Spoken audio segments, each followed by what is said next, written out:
all officers in the department have been instructed in this particular case or cases to use the utmost courtesy and thoughtfulness, because we want this to be a successful operation, and we fully realize that if we antagonize the public, the black people, well, it surely will hurt our efforts, and we'll lose the cooperation which we have been getting from the black community. There will absolutely be no indiscriminate stopping and searching of pedestrians or occupants of vehicles. In no way. Our stops will be restricted to those persons who fit the profile, taken from descriptions and composite drawings of the people we're looking for. I have been informed that he may have hinted or alluded to that this may be racially inspired, this street check looking for suspects. I want to repeat now, I don't know this for a fact, but it was hinted at pretty strongly that he did that, and that it was strictly harassment of black people. Well, nothing is further from the truth. And I'm sure that 99% of the black community will believe what I just said.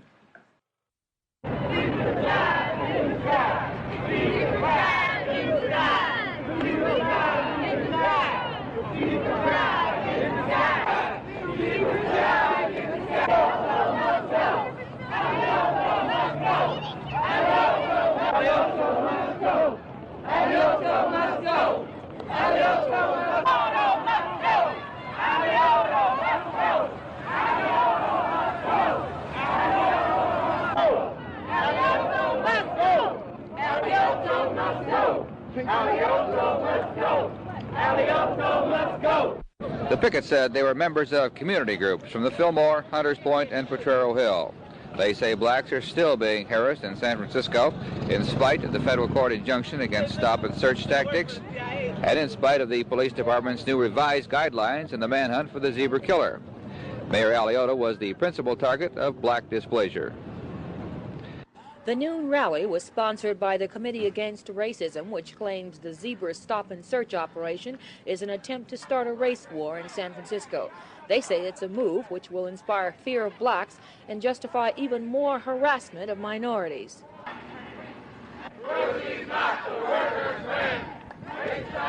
United fight! Operation Zebra must go! Black and white, unite and fight! Operation Zebra must go! Race Alioto once again! We feel it's very clear that it's a racist attack, that people are being stopped and given ID cards and arrested and intimidated. And it's simply building up fear and building up the idea among white people that they need to be fearful of black people, trying to build a base for us to attack one another. And you're a Bay Area legend, winner of 6 local Emmys, and we're just happy to have you here. Never in your wildest dreams is your story, and you had the courage to tell it. So thank you for being here, and thank you for sharing your story. Please welcome Belva Davis.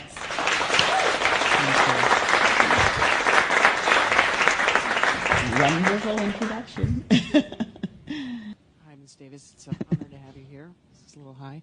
I wonder if you could talk a little bit about the late 60s and early 70s here, in particular, another Davis, Professor Angela Davis, sort of that experience and sort of how you were involved with that, her trial, et cetera. Thank you. Well, other than being given the Berkeley beat, which I was given as my first major assignment, and of course, you know what went on in Berkeley during the late 60s, that meant that that I got used to being regularly tear gassed. That was it. But I did have my own gas mask, so I was better off than the students. But that I covered lots of those kinds of situations. And then there was the Patty Hearst kidnapping, which I also reported on, which led to an incident in our lives that were as close to making me think hard about whether I belonged in the business or not. Angela Davis was suspected of aiding an attempted breakout at San Quentin. And she was pursued across the country and finally arrested. And every day on the noon news at KPIX, we did some story relating to that incident.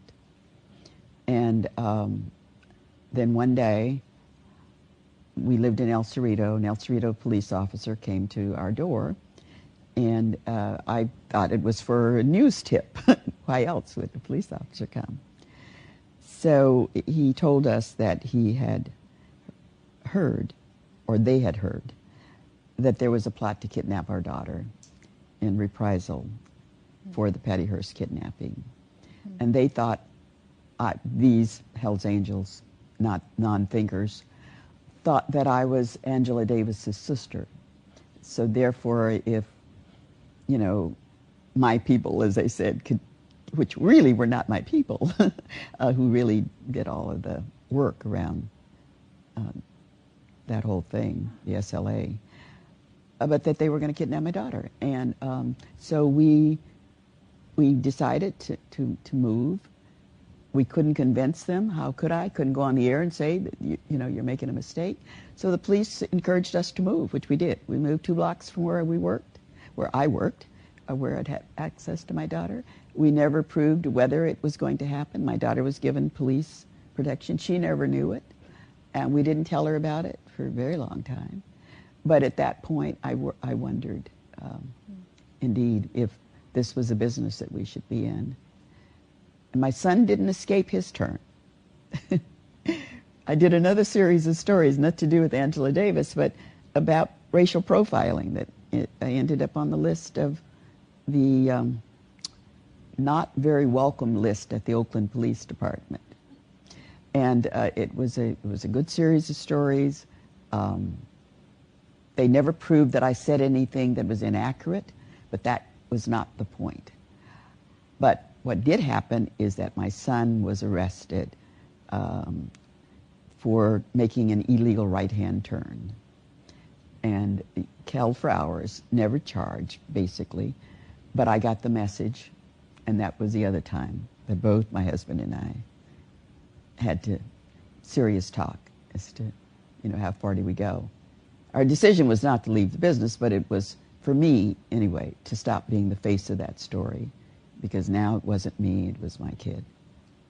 So Angela Davis, incidentally, and I have remained in touch with one another over the years. She's a lovely, intelligent woman, and has continued her work with prison reform all of these years and stayed true to that. So I had to say that. Watch George Putnam on the news. I watch him. George Putnam funny, ain't he? You know, you just hate him, but he's funny. You know, man is sick. He almost says something nice about niggas. Almost. You know what I mean? He almost gets close. You know, he's oh, this is the anniversary of Dr. King, although some people thought he was a communist.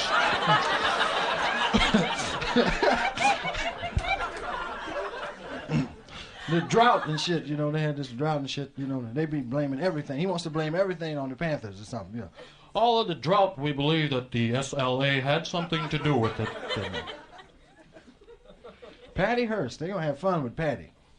They gonna rape the bitch, you know, the nation, the rape of Patty. Because they gonna get all in her business on the trial, you know. Well, who'd you fuck, you know? Well, did you really fuck the colored guy? That's what we really want to know. Let's just cut the shit. Did the nigger get some? That's... Because if he did, your ass is shit.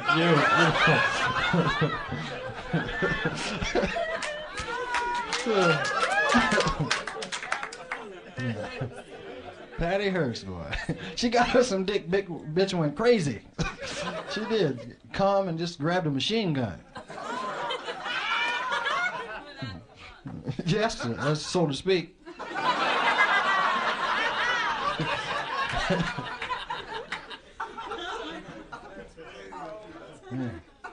Yeah, it's something though, because I watch Patty. The Harrises, they ain't got a chance.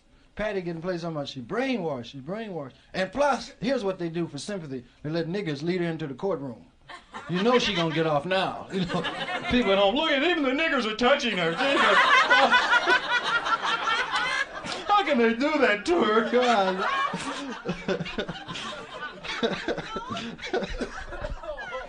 She's something else, boy. Talking about she was brainwashed. I can dig it.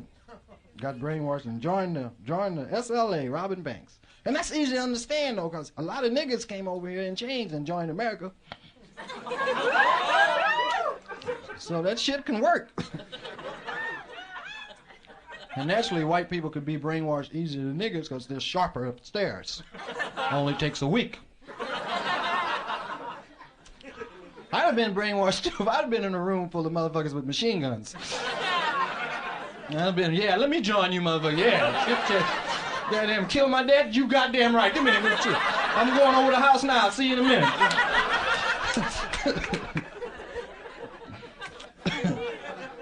And Patty's doing her white lady act to the bone to her. I don't know anything.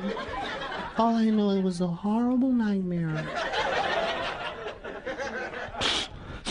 It just was something terrible I'll never forget. White folks in the crowd be, oh, poor Patty, poor Patty. Niggas be sitting there, that bitch lying her ass. The winos, that bitch had the machine gun. I was in the bank when the bitch come in there. Won't let me testify, shit.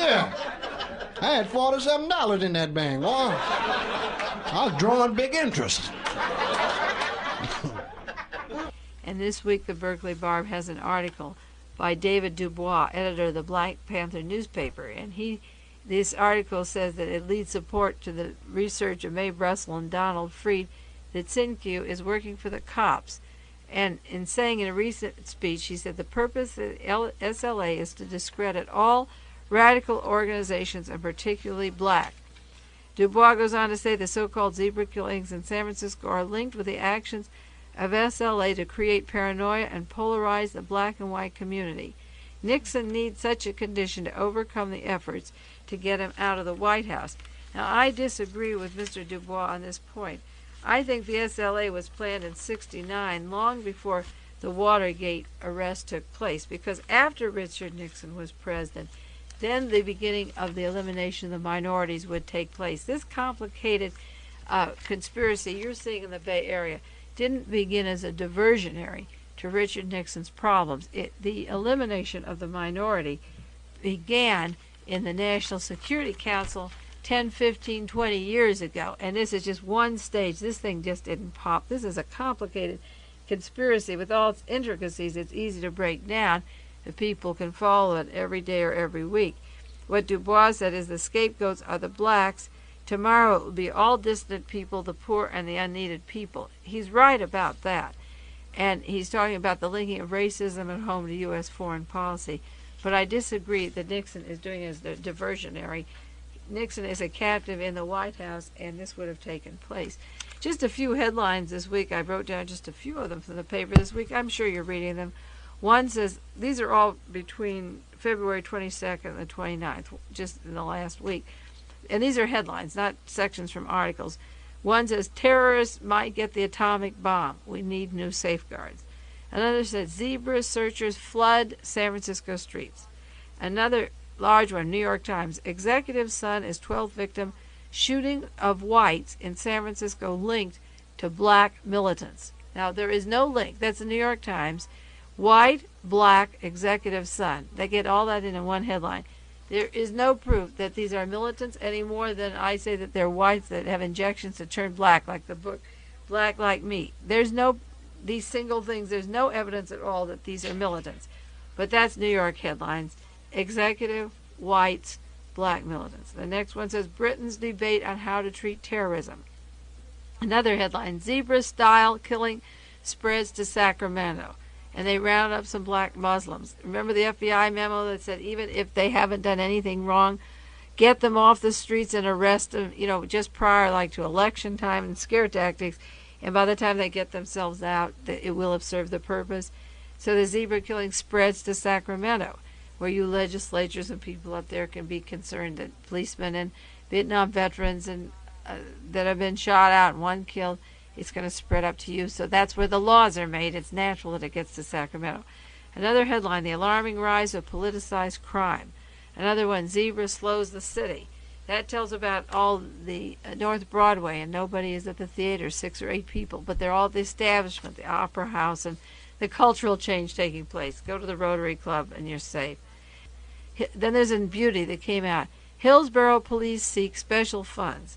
Now they're asking $91,000 to teach corporate executives how to protect themselves from kidnapping and other harm.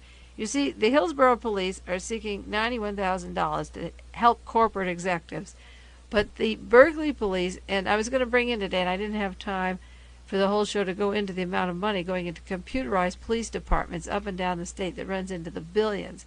The Oakland Police Department had the name Patricia Campbell Hearst for 3 weeks, and it talks about operations and running vans. It's an art student, and they're going to kidnap her. They have 3 weeks to pick up a telephone and call her parents, and they can't do it. And now they're asking $91,000 in Hillsborough to teach the executives. Another headline, the bodyguard business is booming. That's one of the motives I've listed on other shows, 15 motives for the SLA, and one of them is private security forces like they had in Nazi Germany. So the bodyguard business is booming. Another headline, college safety set up on campus security. Colleges are going to have campus security.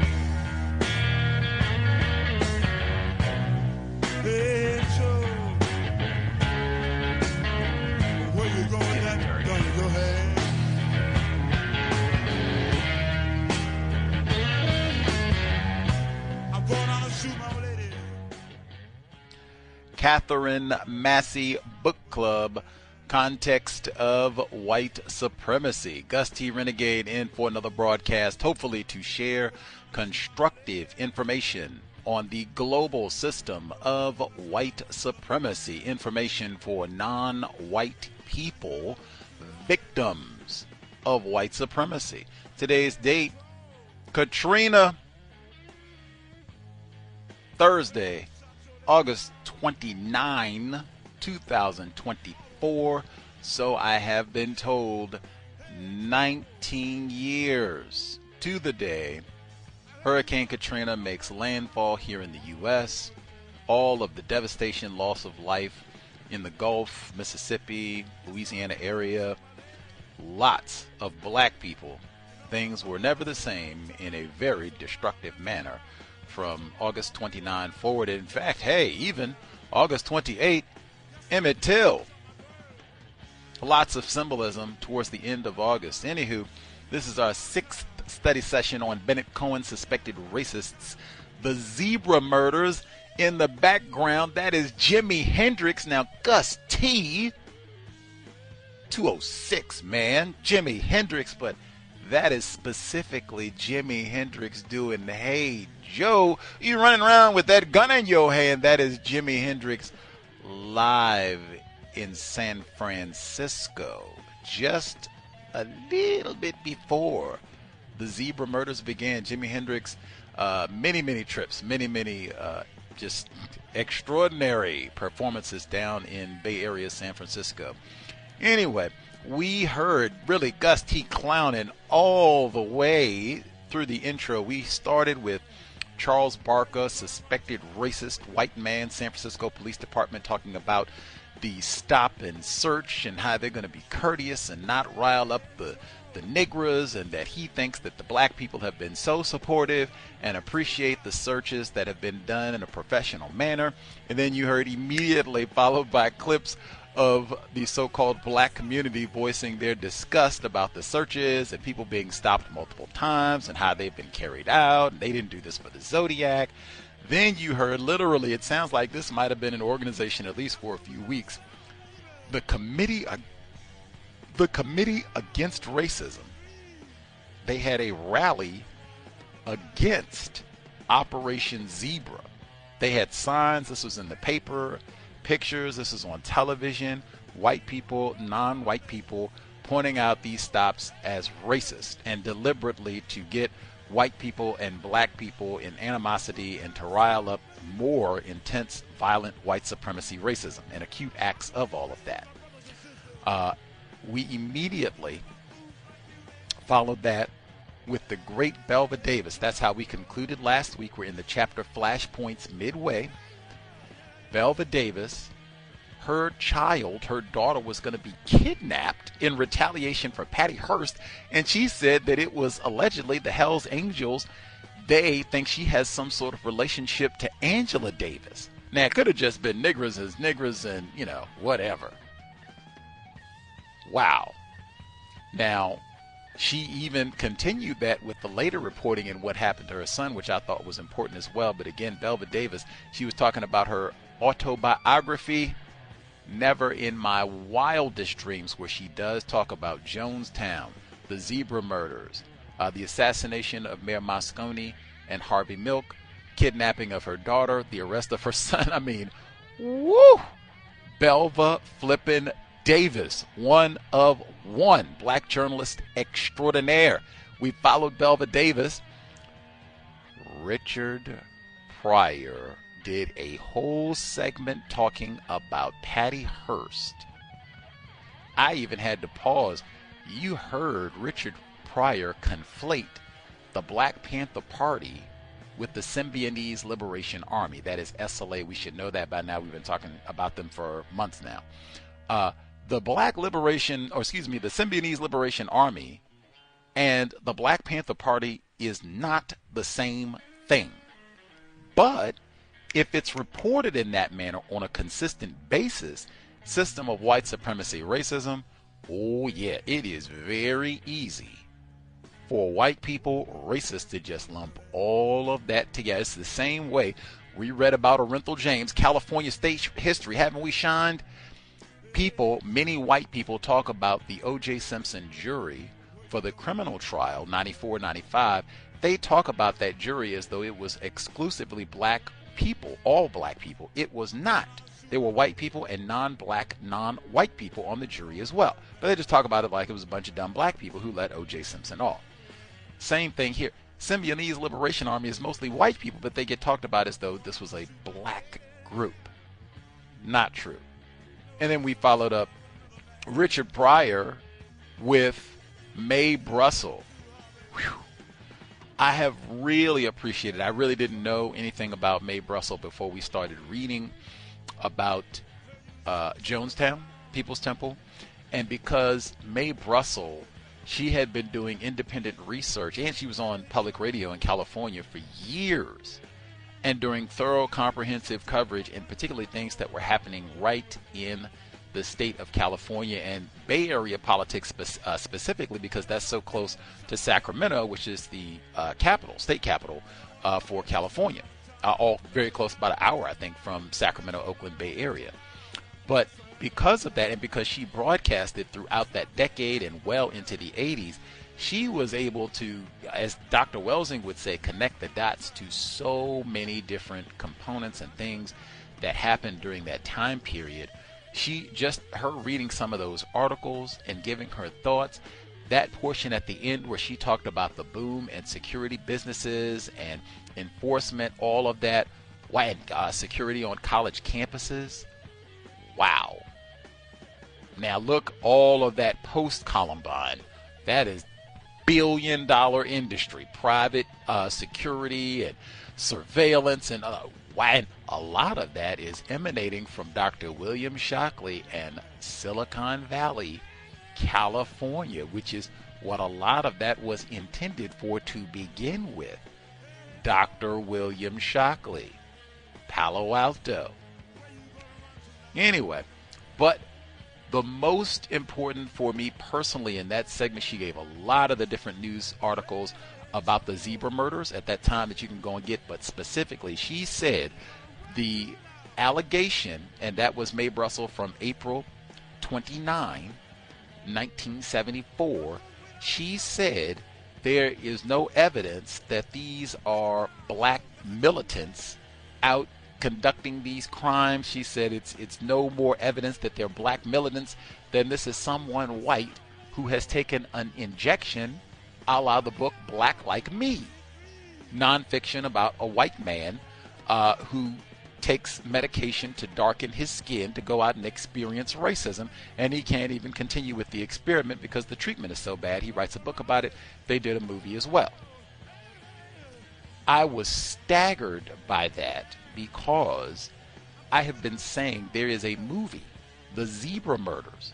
It was released in 1974, which is the year after the movie The Spook Who Sat by the Door was released. Not the book, the movie, the film. And then The Zebra Murders, so-called, started at the end of 1973. Movie comes out in 74, cheaply made. There is a black officer in the movie named Officer Sanders, but the killer is a white dude in blackface with an afro wig. I had been super confused about that for a long time. Like, I've watched the movie a number of times. The versions that I've seen on YouTube, they're really low quality. It's not HD, and maybe I've just been spoiled 21st century technology, but it's a white dude. And I'm like, what? It's not Louis Farrakhan? Like, what? When she said that, like, who said it's a black militant? How do you know it's not? And out of all the billions of possibilities, why would Mae Brussels say that? How do you know it's not a white person taking injections to pretend to be a black person? And then, whammo, within months, that is exactly the movie that they produce. A white man who has modified his complexion and hair to look black. Now, remember that segment in the book that talked about a witness describing one of the alleged killers as running black? They had all those ambiguous racial descriptions. He was Arab, Middle Eastern, Latino, black. What? Maybe it was a white person with an injection and an afro wig. Anyway, before we get to the text, I just wanted to include, there are so many. The black press did extraordinary work. Again, Black Sentinel, the Black Panther newspaper, many other outlets, they just produced amazing material about this case, and then eventually the People's Temple as well.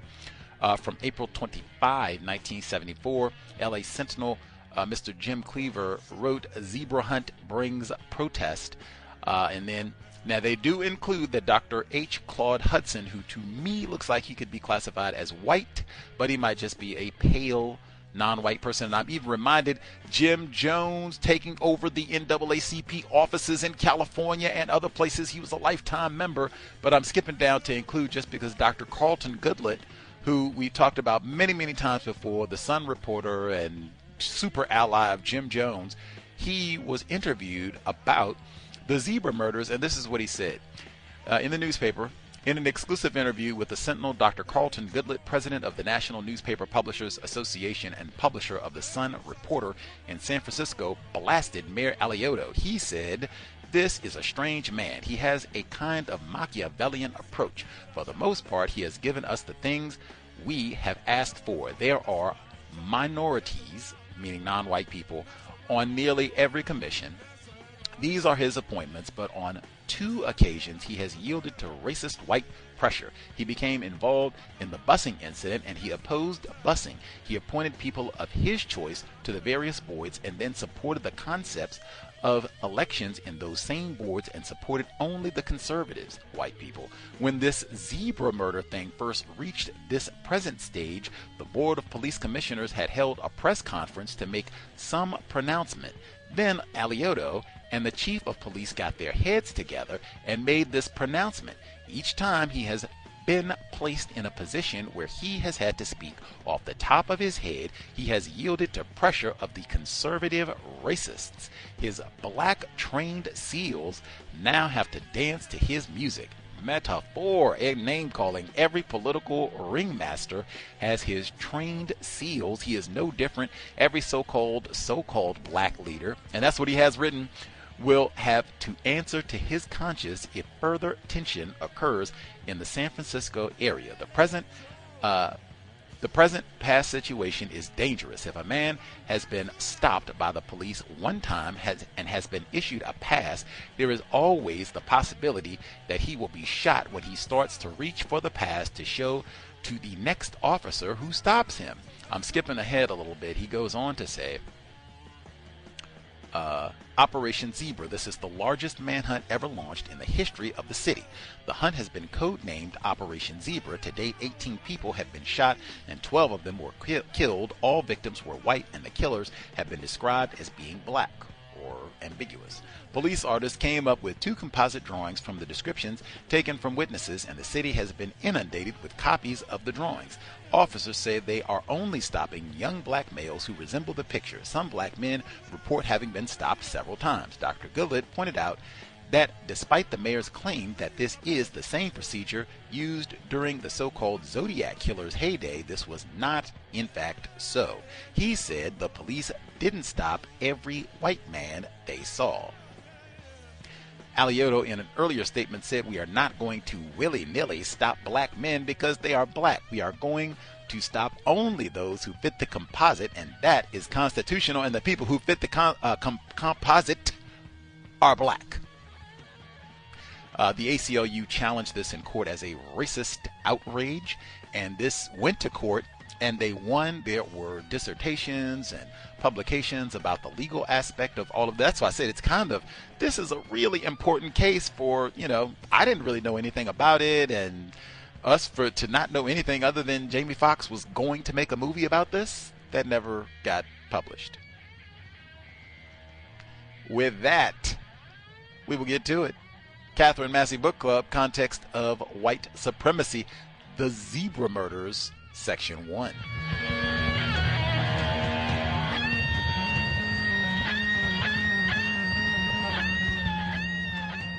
Ward Anderson and Terry White were waiting for a bus.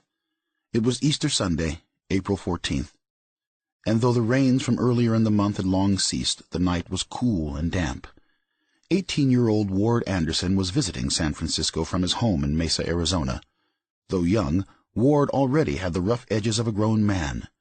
As he sat at the stop on the corner of Fillmore and Hayes, waiting for a bus to take him back to the little hotel where he was staying, he turned to the wiry youth on the bench beside him and asked for a cigarette. Terry White did not smoke. At 15, he was still little more than a kid. Earlier in the day, he had accompanied his family on an Easter picnic in Golden Gate Park. Then he and his brother took the bus to another Easter party across town.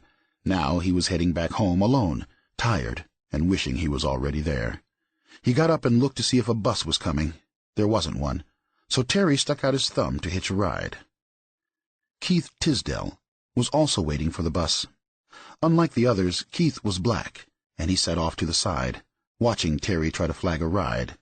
As he watched, a tall African-American man with a heavy, muscular build turned the corner onto Fillmore and walked by quickly, forcing Keith to move his legs out of the way. Ward Anderson, still yearning for a cigarette, asked the tall black man for one. The man grunted but kept walking. Then, suddenly, he stopped, pulled out a gun, and fired 2 bullets into Ward's side. As Ward collapsed on the bench, a terrified Keith jumped up and fled, fearing he might be next. He wasn't, but Terry White was. Terry heard the shots and turned back to see the man running at him, then firing 3 times and running on, heading up Fillmore and disappearing around the corner onto Grove. By now, Ward Anderson was screaming, crying out for help and saying he had been shot. Terry thought Ward was mistaken. He didn't realize yet that he too had been shot, since from the sound of the weapon he thought it had just been an air gun. But Ward was upset, so Terry decided to go get help. In less than a block, Terry felt blood dripping from a wound in his arm. Then he felt the blood dripping down his side from where the other bullets had hit. He stopped and lay down in the street while onlookers came, and then paramedics, who lifted him onto a stretcher and rushed him to San Francisco General. Like Ward, Terry was seriously wounded, but also like Ward, he would survive. Frank Falzone, who was on call that night, was the first homicide inspector to arrive at the scene. Others arrived soon after, including Sanders and Guilford. They and scores more officers soon covered the area, once again filtering out through the Fillmore in the hope of finding the shooter or clues. Once again, the search was fruitless. with no one able to turn up anything beyond the spent shell casings and a few vague witnesses. Embarrassed that the shooter had escaped despite the large number of unmarked cars that had been out on the street as part of the zebra patrol, Charlie Barca's normally composed and confident demeanor began to break down. To the press he acknowledged the helplessness that he had talked about before on CBS News, saying he would reassess the investigation and refine some aspects of the zebra patrol, including the numbers he had on the streets. What he didn't say was that by refine the numbers, he meant increase, and that what had been a flood of officers patrolling in the Fillmore and south of Market areas was about to grow to a nightly number of anywhere from 200 to 300, creating a police presence so pervasive that it bordered on martial law. The day after the Anderson and White shootings, another crime occurred in San Francisco that, despite the wave of fear spreading through the city because of what the press dubbed the second double zebra-like shooting in less than 2 weeks, managed to share the front pages with the latest attacks. It was a bank robbery at a Hibernia bank out in the Sunset District. What justified such prominent attention was neither the location nor the amount stolen, which was just over $10,000, but the fact that the robbers were members of the SLA and included Patty Hearst. Surveillance cameras clearly showed Patty and 4 other SLA members robbing the bank at gunpoint. 2 onlookers were shot, and warrants were issued for all those involved, including Patty. A debate followed in the media about whether Patty was involved of her own free will or had been brainwashed or was otherwise coerced. Some claimed that a weapon held by one of the others was aimed at Patty, and that she was forced to take part.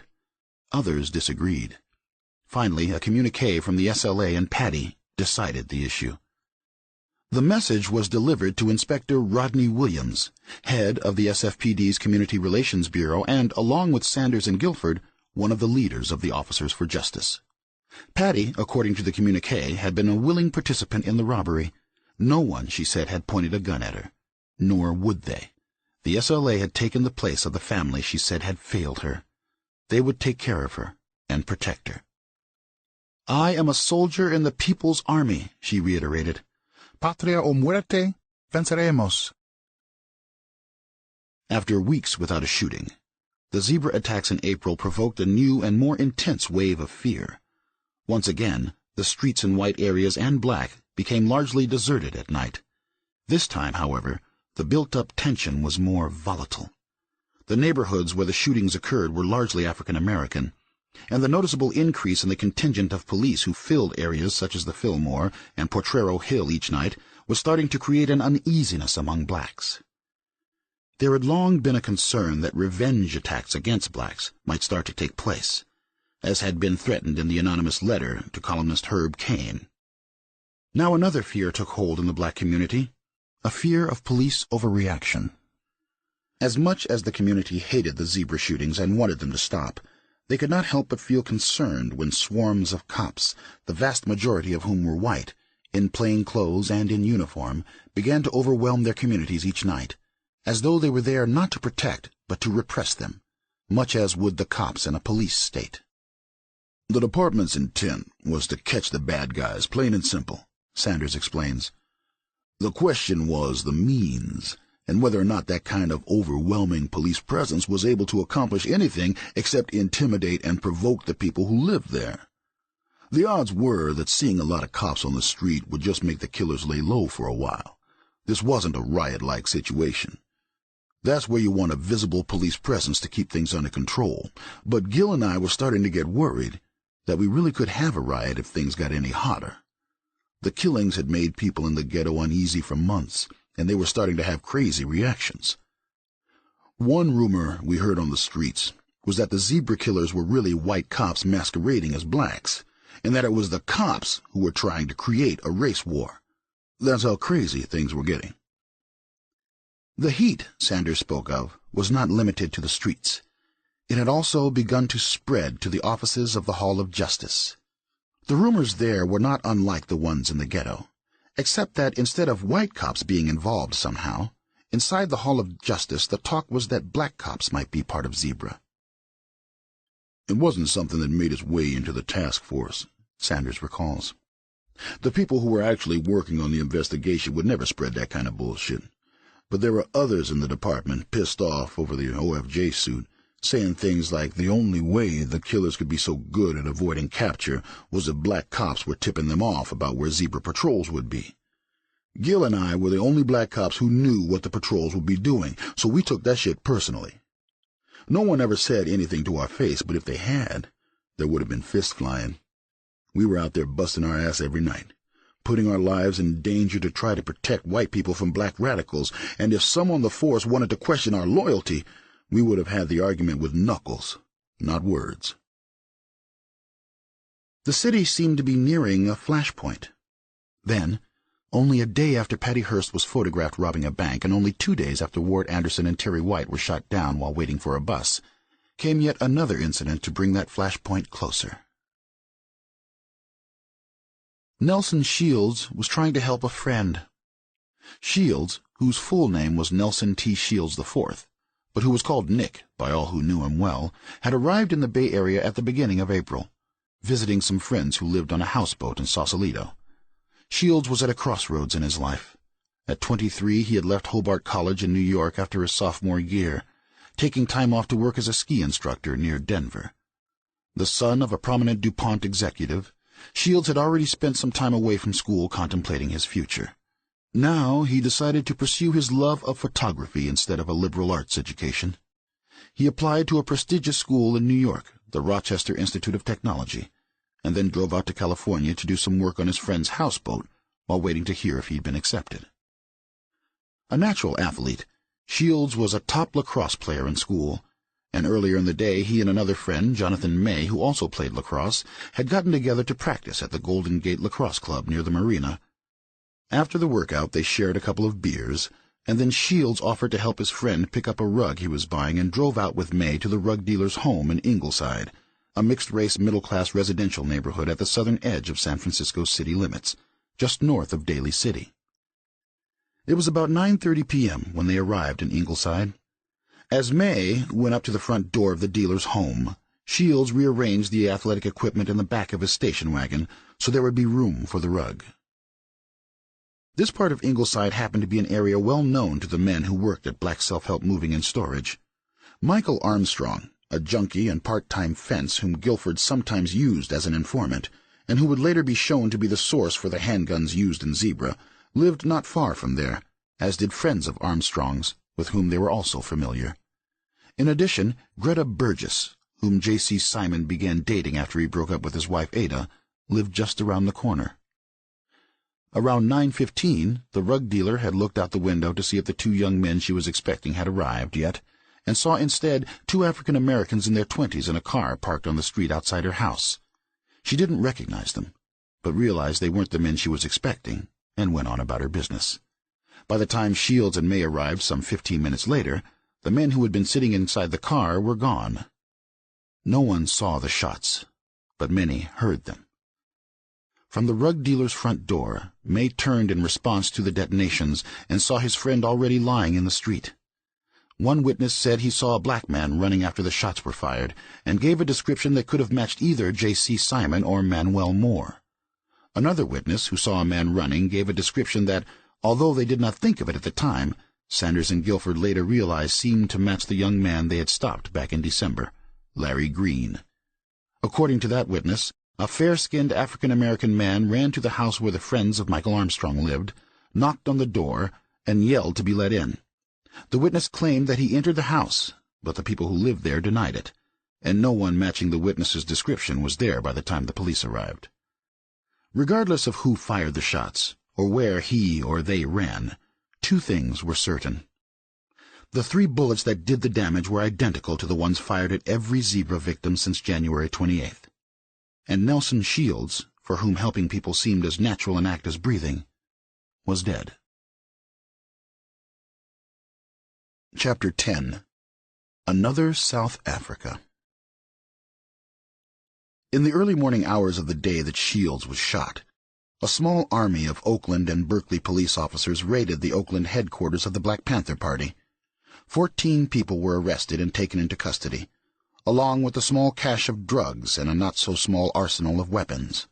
Among the confiscated items were some 24 semi-automatic rifles and full-size shotguns, several sawed-off shotguns, one fully automatic rifle, a hand grenade, handguns, numerous boxes of ammunition, bulletproof vests, gas masks, radio equipment to monitor police calls, and a bloody baseball bat that had been used to beat the person who, in street parlance, had dropped a dime on the weapons cache, a 21-year-old Berkeley man named Michael Foster. Yet, despite the number of people rounded up and an array of weapons capable of starting a small insurrection, the attention the raid received in the press was minimal. From now on, nothing could compare to Zebra.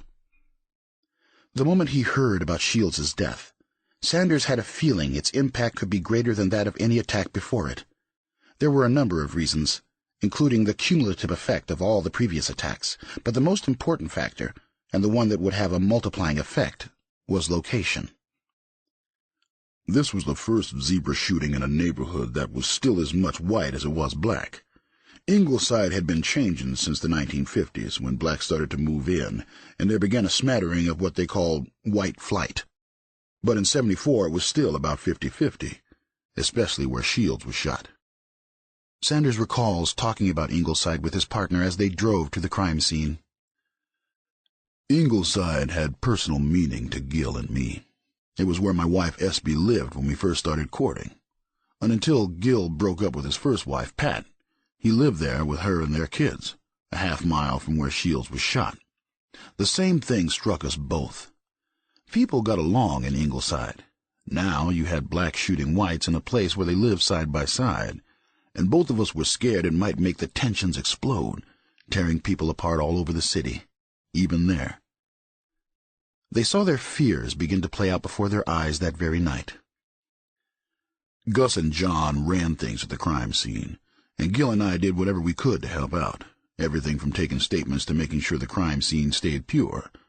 And as I looked at people there, it hit me. Usually, if a crowd formed in Ingleside, it was mixed. But not that night. The crowd around the crime scene was as separate as day and night, whites in their groups and blacks in theirs. But they kept eyeing each other, blacks eyeing whites and whites eyeing blacks, wary, like they were waiting for someone to make some kind of move. I don't think either Gil or I slept that night. We kept talking about it after we left the scene. If things were like that in Ingleside, what would happen if a crowd formed in the Fillmore, or Hunters, and someone did make a move, white against black or black against white? The whole place could go up in smoke. Gus Carreras and John Fotinos were unflappable when it came to investigating murders. With over 50 years of experience and other high-profile cases between them, they had quite literally seen almost everything, but neither had seen anything like this. It wasn't the tension on the street that was getting to them, or the political implications of Zebra. Those were things they put aside, keeping them out of mind and out of the way so they could focus on the only thing that mattered to them, catching killers. What was gnawing at them was that months had gone by, and they didn't feel they were any closer to doing that than they had been at the very start. And the killers kept on killing. Like Sanders and Guilford, both suspected that members of the Nation of Islam might be involved. However, they too had been unable to develop any solid leads that could take them in that direction, so they had no way to pursue it. An even greater source of frustration was the lack of a solid description from any of the witnesses. Scores of people had seen the shootings, yet no one witness had a clear enough recollection of a killer's face for them to feel comfortable with the sketch artist making a drawing from that person's memory. Witnesses are valuable commodities in a murder case, Sanders explains, but their worth is determined by the accuracy of what they remember. If a witness goes into a lineup and names somebody, it'd be a positive ID. But if that same witness worked with a sketch artist, and the drawing that got produced didn't look like the person they named, the ID could be called into question. Neither Carreras nor Fotinos wanted to run that risk. Carreras, however, had been considering another option. What if he and Fotinos worked with the sketch artist? They knew all the descriptions, either from listening to the witnesses themselves or else by reading the descriptions that had been taken down by others. The more Carreras thought about it, the more he was certain it could work. There was only one problem. If they got it wrong, and the killer they arrested looked nothing like the sketch, they could be even worse off than if the sketch had come from a witness. A good defense lawyer could take a fact like that and twist it into exculpatory evidence, showing that even in the minds of the investigative officers the killer looked like someone other than their client. Ultimately, the Greeks felt they had no choice but take a chance. So, acting on their own, afraid to involve too many people in case the effort blew up in their face, they phoned Hobart Nelson, the homicide inspector who doubled as the Bureau's sketch artist, and called him in for a late-night session. The sooner they could release a drawing or drawings of at least one of the killers, the better their chances of a break in the case.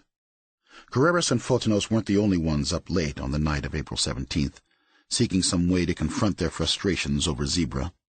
Chief Donald Scott, Chief of Detectives Charlie Barca, and Bunky Cummings, the department's Chief of Operations, were all joined in a crisis meeting with Mayor Joseph Alioto. Alioto was the ultimate hands-on leader. In the wake of the latest Zebra killings, he wanted something done fast. A huge task force had been assembled, and unmarked cars were flooding the streets, but no matter what the police did, the killings continued. So he made his mandate to the SFPD brass unmistakably clear. Do what you have to do to make the killings stop. Do it now. The consequences of not succeeding were incalculable, both for their careers and for the city. Some believe that Alioto decided to clamp down on Zebra as a campaign ploy, a way to look tough to bolster his flagging numbers in the primary.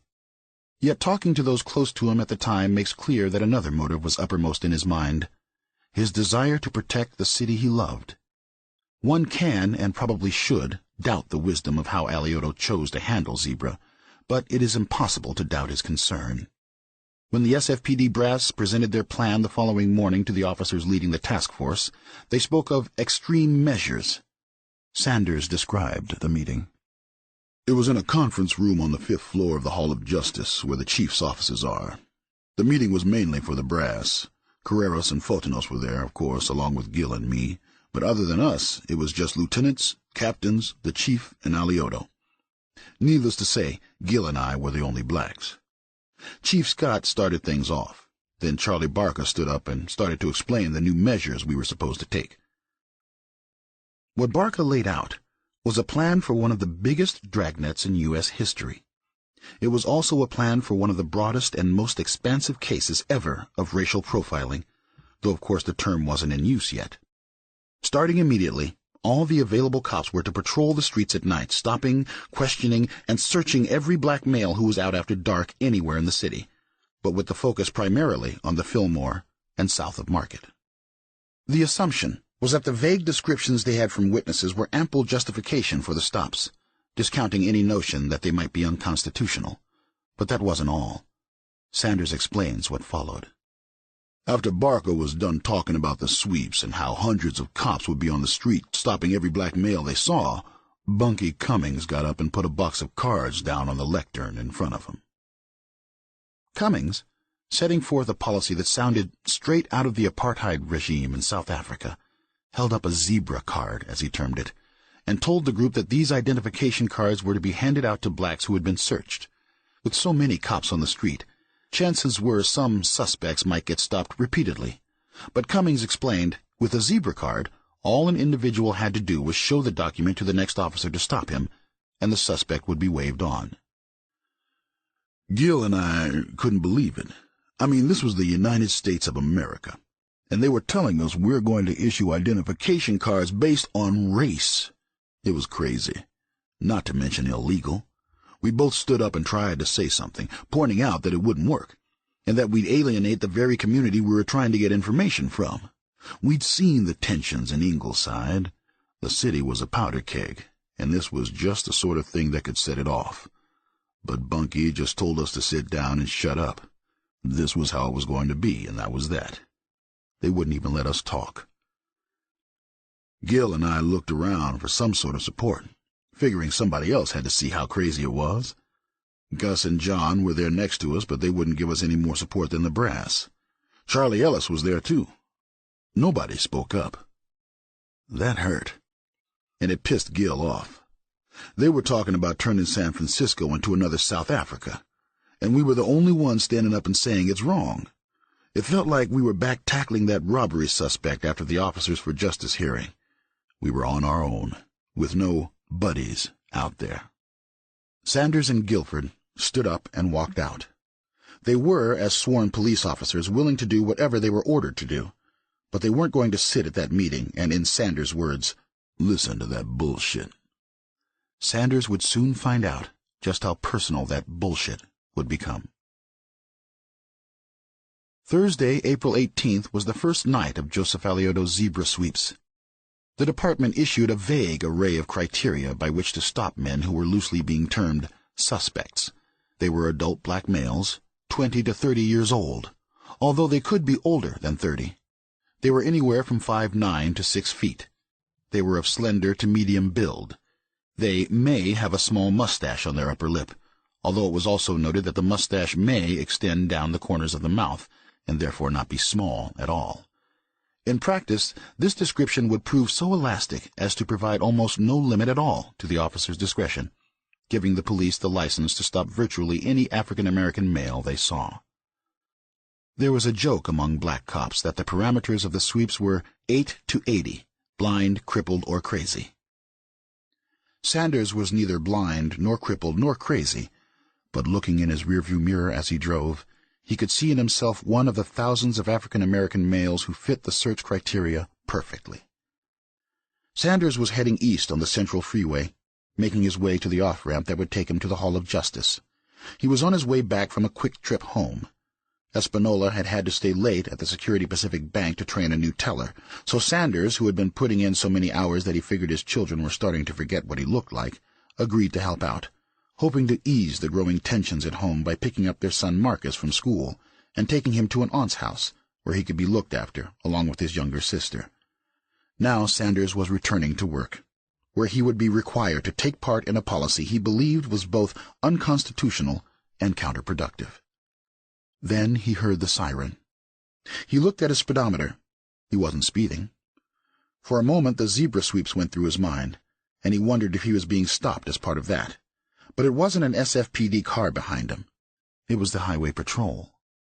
The California Highway Patrol was known for having some of the most racist cops in the state back then, Sanders explains.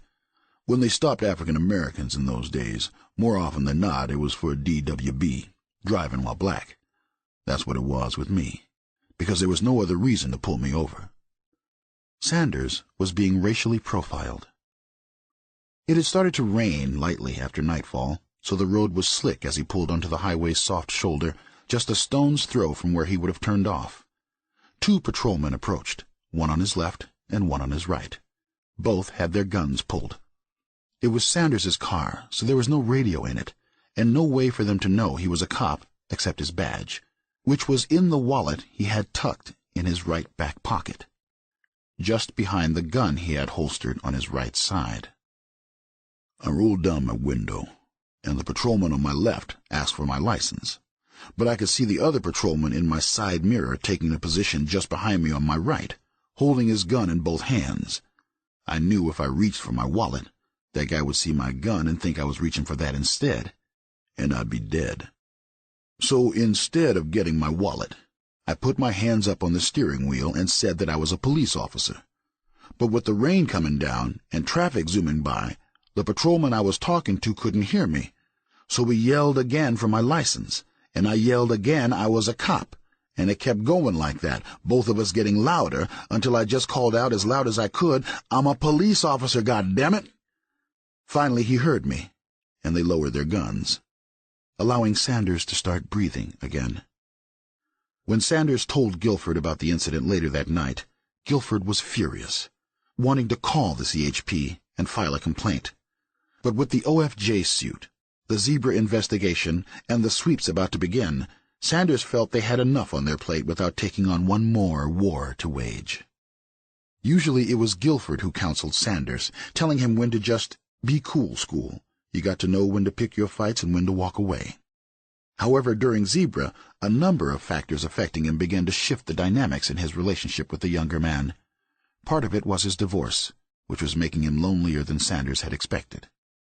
It wasn't the sort of thing Gil would talk about, but you could tell in the way he always wanted to keep on working or talking, anything to not be alone. Midlife crises don't just happen at home. They happen on the job, too. And the lawsuit was going slow. Peckham's first decision was handed down around Thanksgiving. Now here it was April, and Gnezda still had to go to court to force the department to follow through on even the judge's preliminary decrees, let alone get anything more. It was clear that if change was going to come, it would take years. Guilford was the highest-ranking African-American on the force, and when it suited the department they treated him almost as if he were a lieutenant, putting him in a position of authority, as they did with Zebra, knowing that other black officers would follow his lead. But when the brass felt that Guilford was getting in their way with his demands, he became just an inspector again, as they put him in his place. That was what they were doing with the sweeps, Sanders says as he talks about his and Guilford's reaction to the massive manhunt. Gil tried to tell them that it would have the opposite effect from what they wanted. The odds of catching anybody would be slim to none, but it was a sure bet that they'd piss off the black community and alienate the very people we were trying to get to help us. And that was the best-case scenario. The worst case would be if something happened and some innocent guy got hurt by an overzealous cop. Then there was no telling where it would end. But they wouldn't listen. And since they didn't want to hear it, Gil became just an inspector again. There was nothing he could do, except try to take his anger and put it somewhere useful. The same day that Alioto and the police brass made the announcement about the sweeps, the sketches that Hobart Hobie Nelson drew for Gus Carreras and John Photinos were published in both the Chronicle and the Examiner.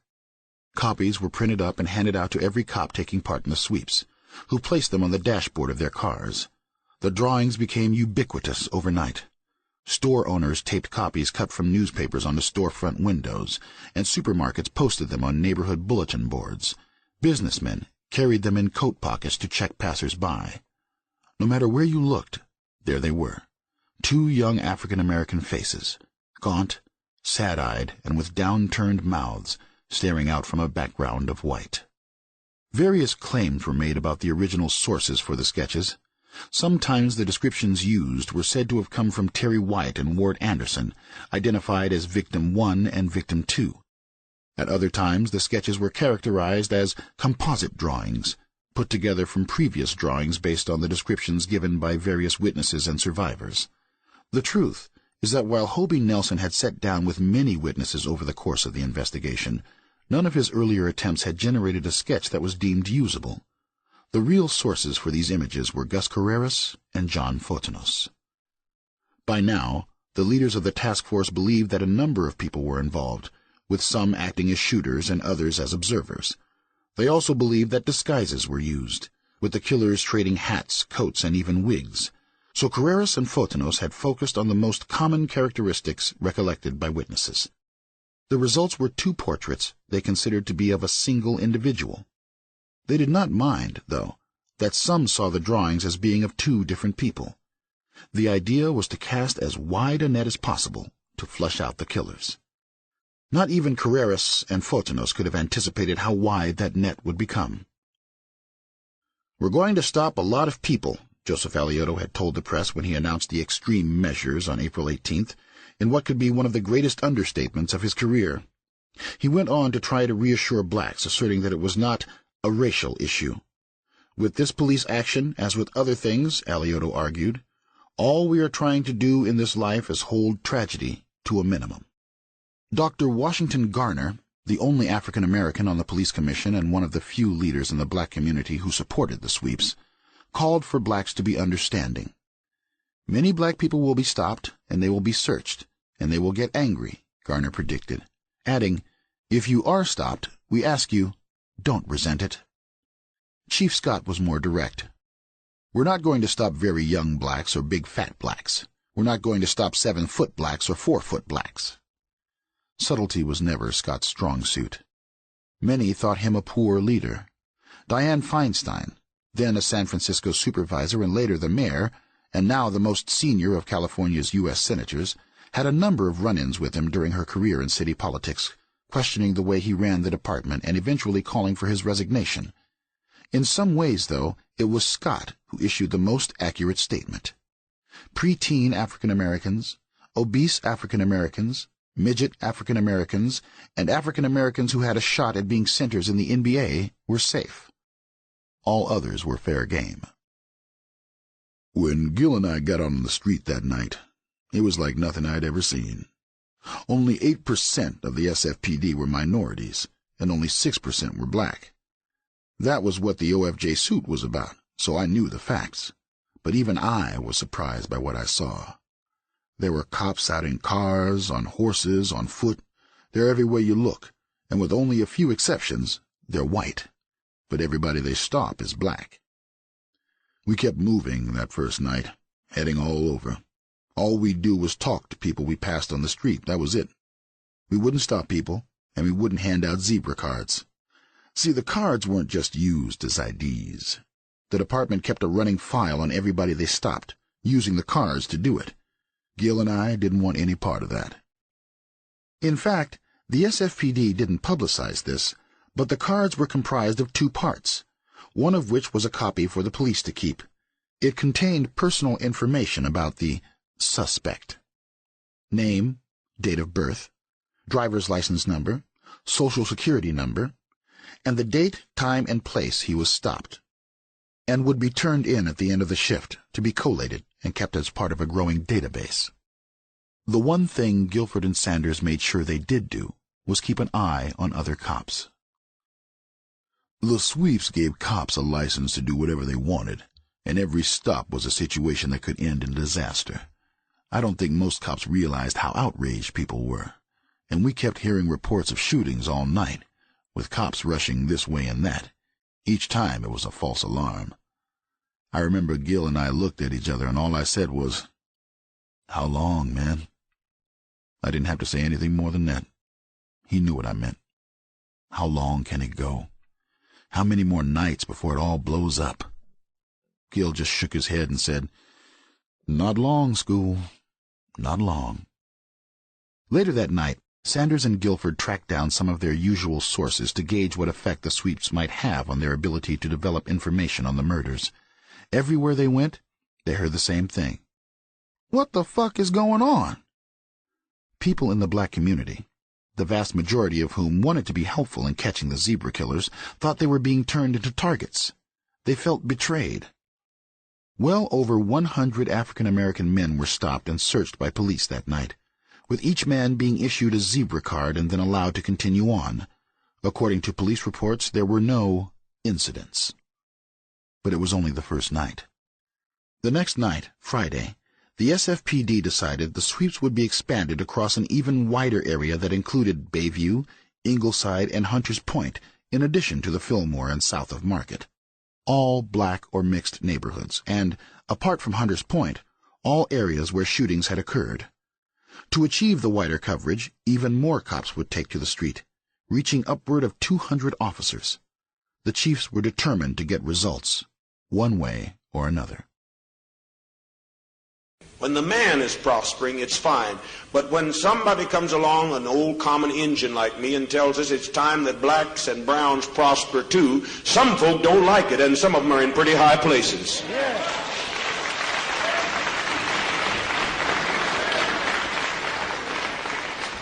So I've taken with a good eye, a good look at Deputy Mayor Johnson and his freedom to serve the community. And I wouldn't have, I told Mr. Aliota, I said, "Mr. Aliota, now I support you. I don't know I would have supported Mr. Aliota if I hadn't met Mr. Johnson." And I felt I should lay the cards just like that, because I'm tired, as the man said, I'm tired of poetry, I'm tired of words. I got all kinds of people giving me all kinds of verbiage, you know. They're giving all kinds of hot air. But it's about time I saw some people putting legs on their prayers and putting some action behind their words. I've often heard it said, it's good to preach Christ, but more so to live Christ in deeds and actions. And so when I walked into that reception the other day, which I'm sure I was there because of the community concern of Mr. Johnson, I said to Mayor Aliota, I said, "I'm convinced to support you in your community endeavors because of this man. Because I see here a black man with his talents being recognized and permitted to function." And that's where we need to stick ourselves together, stand together, because united we stand and divided we fall. Katherine Massey Book Club context of white supremacy, like Reverend Jones leaped up out the grave, although Michael Mayers and others say, hey, he didn't really die in Jonestown, so yeah. Any hoodles, Kareem Abdul-Jabbar, you are not safe. I cracked up laughing, particularly at the time that they gave this report, because I think Kareem got to Mr. Abdul-Jabbar, got to the Lakers in the late 70s. So it would have been right around this time or a little bit after. I think it might have been a little bit after 74 that he arrived in L.A. Nation of Islam Negro Center that is over 6 feet tall. No sirree, buddy. I wouldn't care if he was 8 feet tall. He could be Wimby.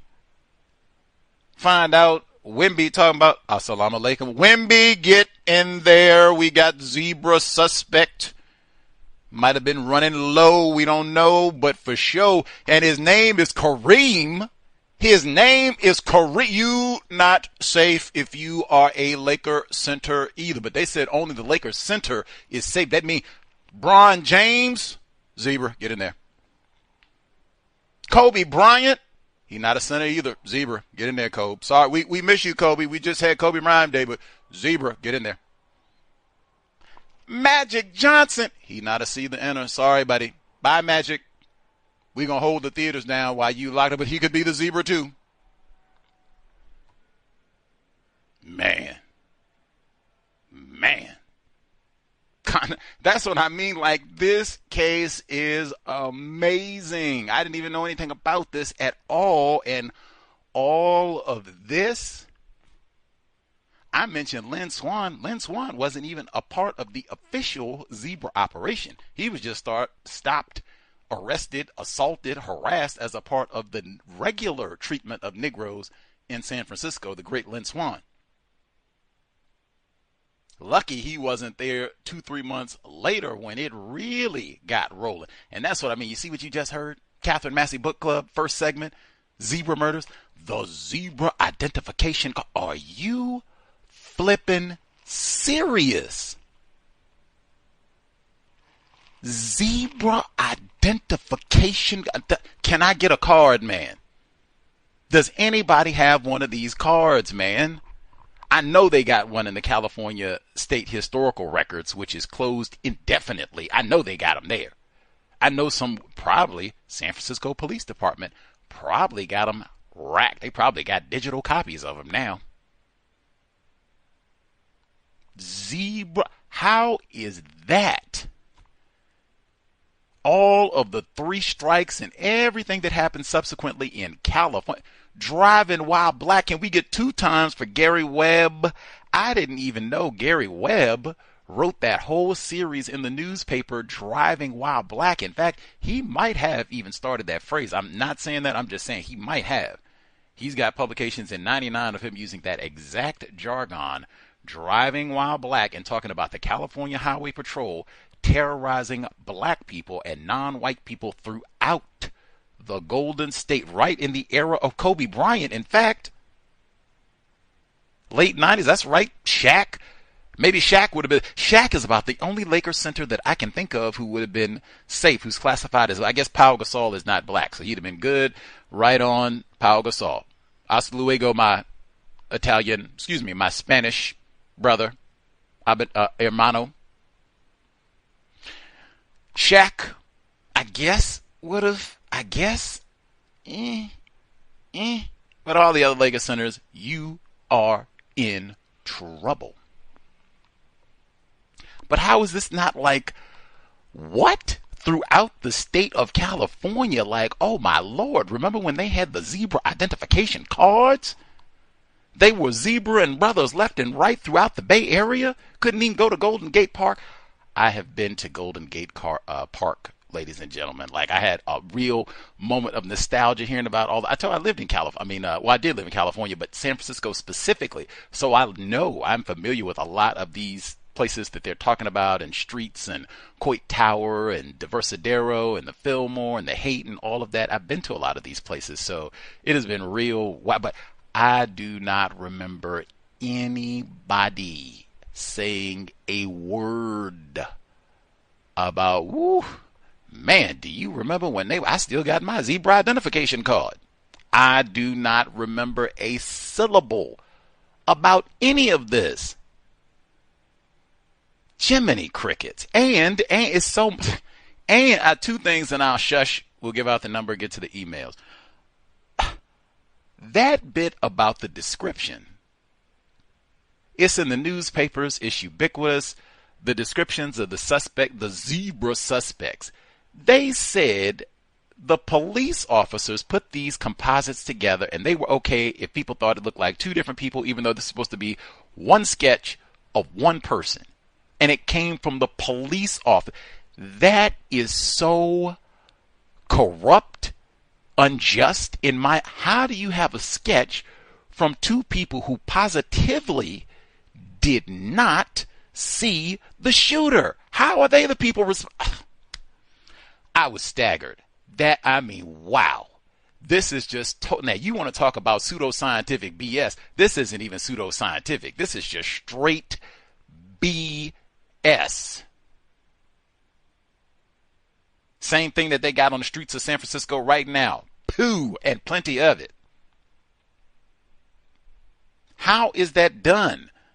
You just pick officers and we think these niggers did it anyway. We can go and just put a sketch out that looks like the people that we thought did it, even though we ain't seen nary a shooter. Do you do that when you think the suspect? Did they do that with the Zodiac? I was staggered. I told you before when people said that, maybe this is counter violence. I can't even label it counter violence because I don't know that black people did this. And if they did, now, were they told to do this? Were they given an order to do this by white people? Or was this some organic, we are niggers, victims of racism, and we're upset, and we're going to stick it to whitey? Is that what this was? Because I don't think so. And now, we're over halfway through the book. I definitely do not think so. You got people giving descriptions. Well, he ran like a nigger. He had that nigger stride. And he looked kind of Arab or Latino or Latinx or Middle Eastern or mulatto, octoroonish, Negra, Haitian. He ran niggerish, though. What? Whatever. My other point, that was Jim Jones at the end. At total transparency, that was from the end of 1972. At this point in the story where we are in April, springtime of 1974. So the audio that we just ended with, Jim Jones, that was about about a year and a half before the events that we are currently studying in the chronology of the so-called zebra murders. All of that said, if Jim Jones is kicking it and talking, hey, we went rendezvous with Mayor Alioto and give my support to him, and this is why, and he's helping out some black people and blah, blah, blah. How in the world, after a year and a half, you are even more entrenched? You have your temple right there on Geary Boulevard, 1859. You are talking about everything else in the world, and specifically in San Francisco, and the dude that you supported is going out rounding up black dudes left and right, and you don't have anything to say about all that? This is the same year, 74, that Jim Jones went to Washington, D.C., did his whole cross-country trek and got it in the Washington Post and everything. He could have been going across the country like, Jesus, do you see what they are doing to my niggers, my black brothers in the Bay Area? Zebra this and snatching up black. But do you see what they did to Lynn Swan? USC's best thing since OJ? It's a disgrace. We better get it together. Come help your favorite white brother Jim Jones get it. He called himself an Indian in that clip. You hear that? You hear that? But you come help your favorite white spiritual brother, socialist, Jim Jones, and we gonna get right. Because they might smack me upside the head by the time I get back saying that I'm zebra. He didn't do none of that. He didn't do none of that. He mentioned Patty Hearst and talked about the Symbionese Liberation Army and Sin-Q and Donald DeFreeze and all of that. You don't have nothing to say about this? They ready to lock up Magic Johnson, Lynn Swann, Kobe Bryant, Kareem brother Kareem. Oh my God. Oh, if I ever get a chance, he's getting old now, but if I get an opportunity to speak to Captain, forget Bron James passing you and scoring. Black brother, do you remember in the 70s, because that Muslim attack, that was his family members that happened to. People can read that too. Kenneth O'Reilly mentioned that black Muslims so-called attacking Kareem Abdul-Jabbar's family. Race soldiers might have had something to do with that too. Matt, how happy do you think that close to Muhammad Ali, Cassius Clay, that close to him? I'm not going to Vietnam. No Viet Cong called me Nick Ringer. Lou Alcindor was at that conference to support Muhammad Ali's decision on rejecting induction into the draft, and then it's now I'm not going to do this Lou Alcindor thing no more. I think Abdul-Jabbar got a nice ring too. I think I'm going to do that. You think white people were pleased about that? Whatever. He could have been chomp on him while he was in Milwaukee too. Dahmer. Anyway, number is 605-313-5164. The code 564943 pound. Press star 61 if you would like to participate. I do not believe for a minute Jim Jones was innocent with regards to the zebra murders. The fact that it was on his street, the fact that it was right there, even if he had still been in Ukiah, I would have looked at all of this like, man, you got something to say about everything else. You say you got Idi Amin's number on speed dial in Uganda. That's on the other side of the world. He ain't got no iPhone at this time. This is you could go literally, he could have walked to where some of these incidents were happening.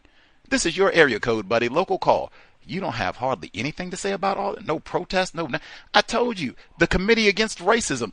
Jim Jones should have had his fake engine hind parts out there with them. Y'all are going to back up off my black brothers. Leave Lynn Swann and them alone. He didn't do none of that. He didn't do none of that. Jim Jones had something to do with this. Directly, indirectly, he knew them. Hey, the disguise and the makeup and all, we heard that before, didn't we? Jim Jones got lookalikes and all the rest of it. Maybe how he disguised and got out of Jonestown. Maybe he was already working on his masquerading and makeup and all the rest of it. Maybe he was working on all that in 74. Jim Jones had something to do with all. And I say again, the fact that we've read 2 books, we literally have read nearly 1,000 pages on Jonestown this year. Not one sentence about the zebra murders. How does that happen? Symbionese Liberation Army got mentioned. Black Panther Party got mentioned. Zebra it's on the same street. Nah, man. Jim Jones had something to do with the zebra murders. Period. They back me down. It's going to take a whole lot. Jim Jones had something to do with the zebra murders. Directly, indirectly, he knew who did it. He programmed it. He planned it. He scheduled something. He might have been out. I told you, they got the movie The Zebra Murder. That might have been Jim Jones. I don't know. He had something to do with this.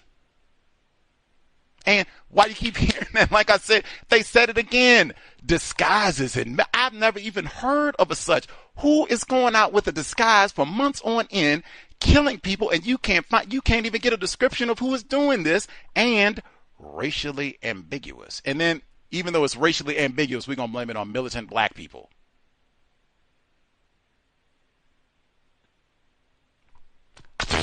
That's why I said there is no way in the world I would ever reference this. Maximum Emergency Compensatory Act, counterviolence, not even close. If anything, same thing I've been saying the whole time. COINTELPRO, usual suspects, Jim Jones. Number to dial, 605-313-5164.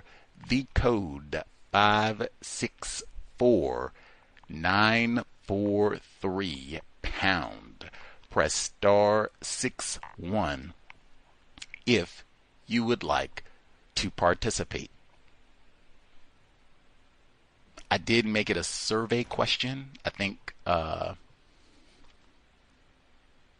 Fresh Princess in Philly told us last week she thinks the author, or it might have been Bay Area Mom, is doing his black accent, where the narrator, white male narrator, is just faking or doing however he thinks Prentice Sanders would speak. That it's just one narrator the whole way through. We had a different person who thought it might have been a black person voicing Mr. Sanders. I did make a poll so you can answer, or other people can just let us know if you think. Do you think it's just we got the one white male narrator doing everybody's voice, or do we think that there is an unnamed additional narrator doing the part for Mr. Sanders? Let us know. And the email untiljustice@gmail.com. Untiljustice@gmail.com. I would tell other folks as well, if you have time, if you've been reading along, check out the newspapers. The black newspapers did amazing work on this. I've posted some of their different articles and such, LA Sentinel and what have you, online. I would also check out that movie, The Zebra Murders. Black officer is named Sanders in the movie, and the killer is white in blackface. And it came out in '74. They didn't even have a conviction at the time the movie was. See what you think. Why would they make such a movie? It's got 4 different titles. I think one of it's The Zebra Murders, The Get Man, Cop City. And I think there's one more title I have to look, but even that's irregular. Why are there 15 titles to this lame, low-budget film? And it even has that kind of blaxploitation feel to it. Reminds me of Shaft and some of the Spook Who Sat by the Door. It has the same kind of look and feel of those other movies of that time period. But check it out if you're reading the book along with us, because we're getting close to the end. And what do you think? They have, and they even point out at one, they ask Officer Sanders, do you know it's a black guy who's doing this? He says, I don't know who it is. And I think one of the white officers makes a racist comment like, the person who is doing this is showing too much intelligence to keep being able to do this and evade authorities. I don't think this is a black person. It's probably so smart, it might be a white person. Any hoodles, let's see. Folks who dialed in, if you have commentary to share. Victim in New Jersey. He shared a little bit of his commentary with us this past weekend, compensatory call-in. Victim in New Jersey should be with us as well. Yeah, Gus. You know what's real interesting about not interesting, but and I do believe, because there is technology now where they have masks that like lifelike that can pass as a human. So I know that a lot of technology that we receive in the, everyday people, I guess it'd be like, the public sector or whatever, when the iPhones and technology like that get down to us, the military is assuming they've been using that kind of technology for years before it gets down to us. So I could believe that white males, white people were pretending to be black people that was killing these people, because, we are in a time where you had, I'm not sure the date, but Charles Manson, his whole goal was to start a race war. You have the Turner Diary book. So it is not hard to believe that these were white people trying to instigate a race war. Now, and even when they say race war, I don't even know how black people could even participate in a race war. No factories, no infrastructure to build weapons, no sustainable resources. If you would have to, hide in the swamps or city, urban warfare.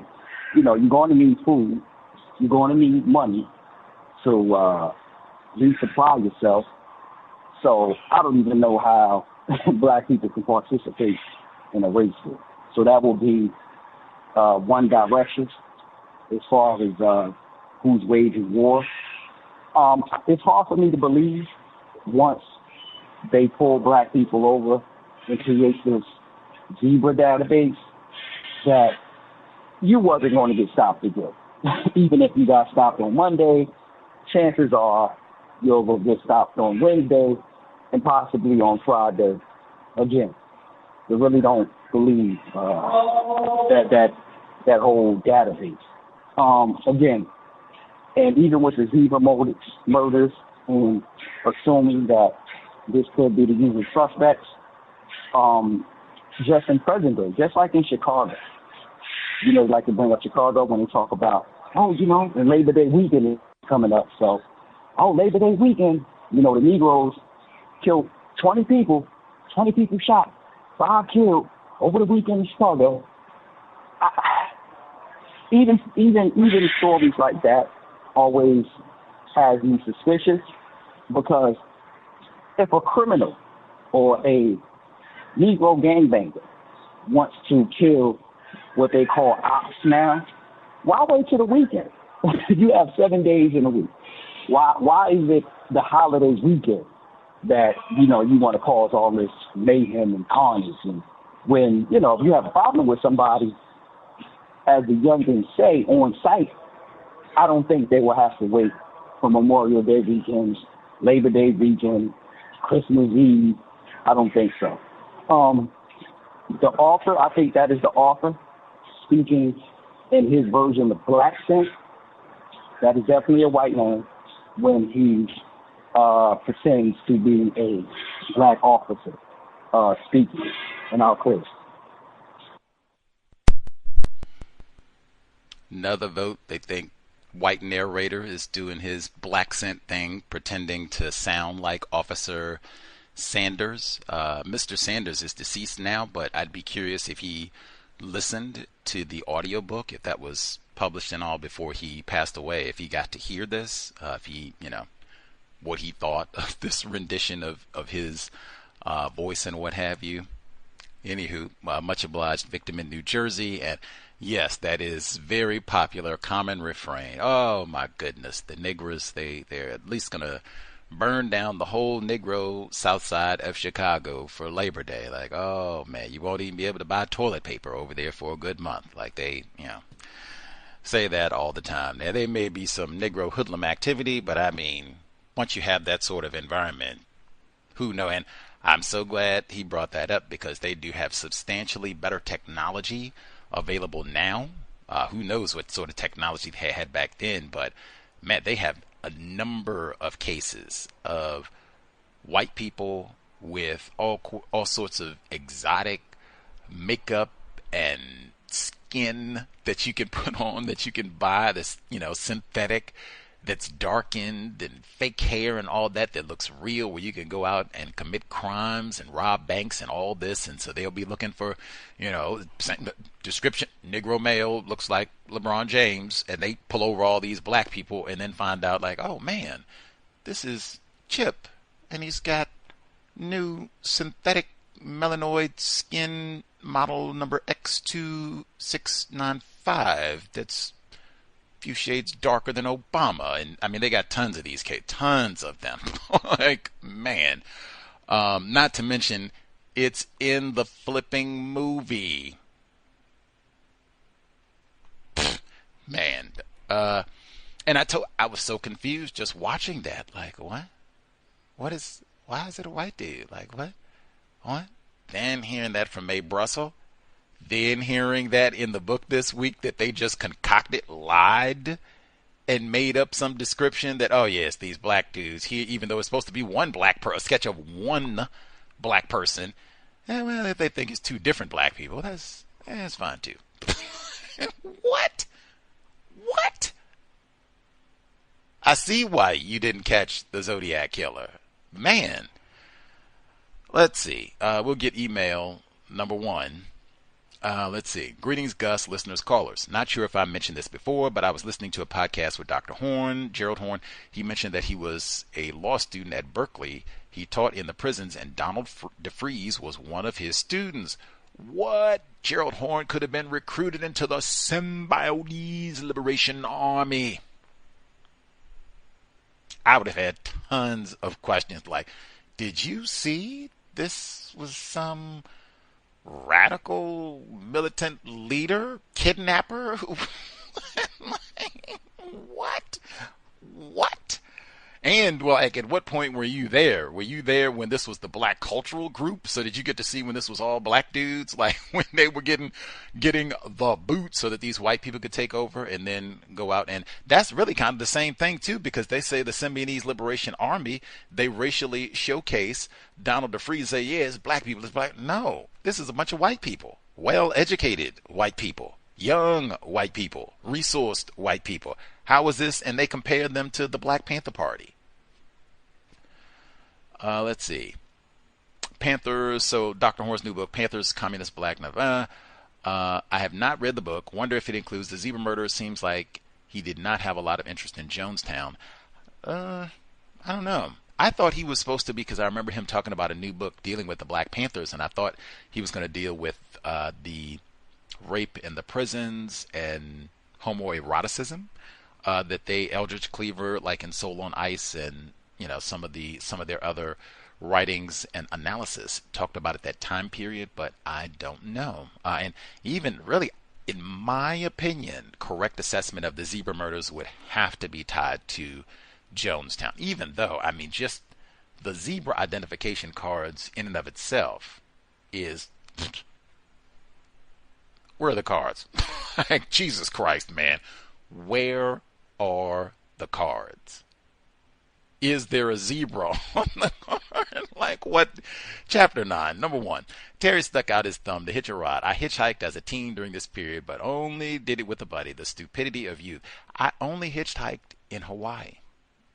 Only place ever. In the U.S., I've never done that. Seems like like the nuttiest, dumbest thing ever. You're asking Jeffrey Dahmer's going to pick me up and eat me for dinner and hack me and everything else. In Hawaii, though, and particularly not being in like the Waikiki and other big city parts, if you're like in the rural, like what I would say is like the real Hawaii part that's not just for the tourists, white people mostly, they hitchhike out there because it's so rural, it's kind of country. Like it's not it's like 6-7 miles to get to a grocery store once you get to the rural parts. So yeah, I hitchhiked out there, and many people hitchhike out in Hawaii, but other than there, no hitchhiking. I do not recommend hitchhiking. Let's see. 2. One rumor we heard on the streets was that the zebra killers were really white cops masquerading as blacks, and that it was the cops who were trying to create a race war. A better rumor is white CIA, FBI agents instigated non-white victims to start a race war. A victim in New Jersey just mentioned Charles Manson. Those crimes were in August 1969. So we're about 55 years from when all of that took place, almost to the day, 55 years to the month. He said that exactly, and I mentioned it already. When that happened, the first person that they arrested for those Tate LaBianca murders, they were going to blame that on Geronimo Pratt. 2 tours in Vietnam, member of the Black Panther Party, no criminal history, no killing and hacking folks. They said, oh yeah, Pratt did this. And then they ultimately locked him up wrongly for all those years afterwards. But so you got that right there, and then them putting off the pigs and all that, trying to do exactly that. Charles Manson, get this blamed specifically, not just on black people, but on the Black Panther Party. Those radical niggers did this, start a race war, get white people to go and kill and arrest black people.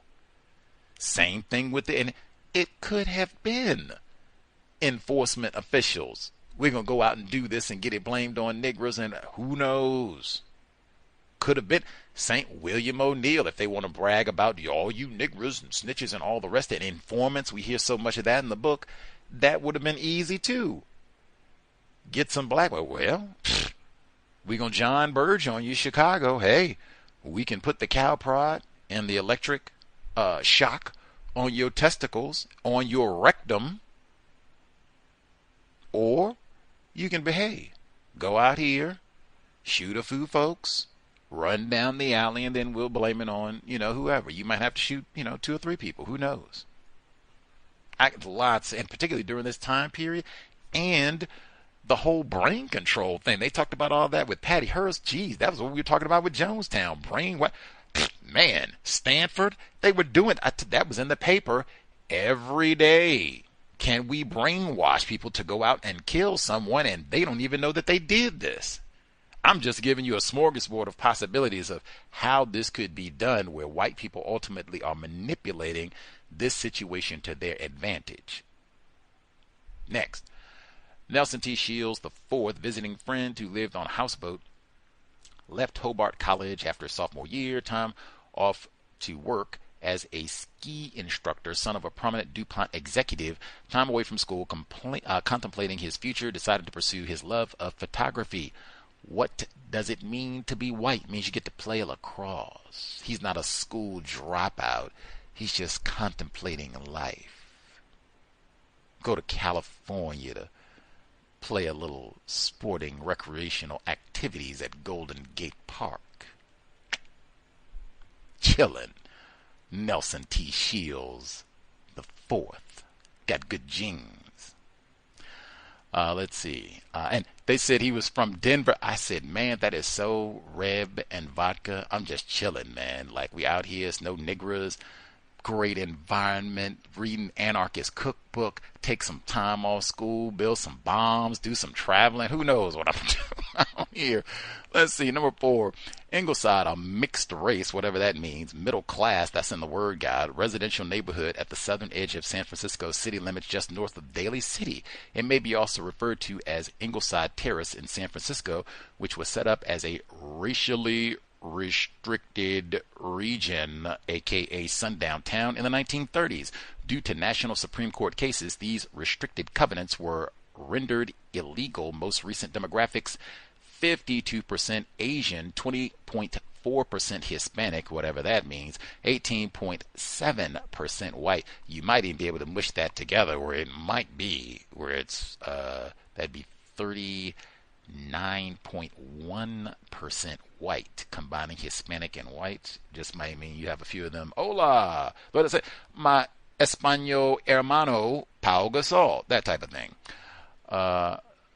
White is already got that, and then 3% black.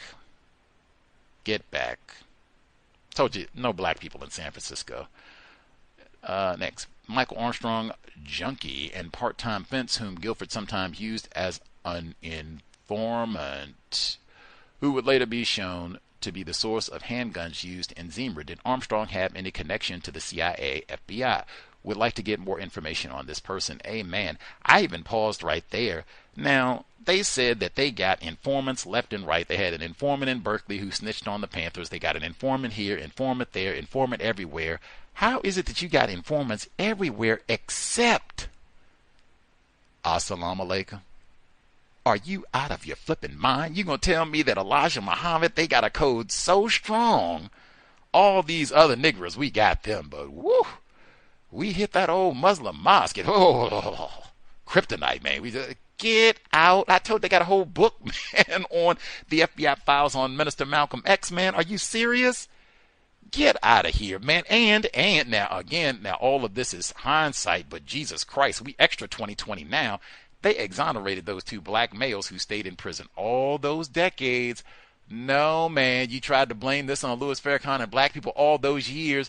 No, and that would be another one where white people can manipulate situations where it might look like, or maybe sometimes it is, black people do carry out crimes, but no, they've done this at the behest of white people, or we just made it look like it was these radical Muslim niggers who did this, when no, it was not. Master deceivers. People don't even talk about the Zebra case, so I mean, they did exemplary work here. We don't even remember it. I bet Lynn Swan remembers all this. 10. Oakland headquarters of the Black Panther Party used, dropped a dime. See, could not find any information on Mr. Foster on the web. Now, see, that's another. They got all these informants. You got all these black people. Why can't you get these killers? Why can't you access the Nation of Islam? The Nation of Islam, they got people that like to come to Savior's Day and hear Minister Farrakhan or whomever, Minister Malcolm X in his heyday, right? Who are not Muslims. Just like Jim Jones had people that were not members of the People's Temple, but I want to come to the service. It's almost like a social event sometimes. They got food, fried chicken. I'm down. Nah, stop lying.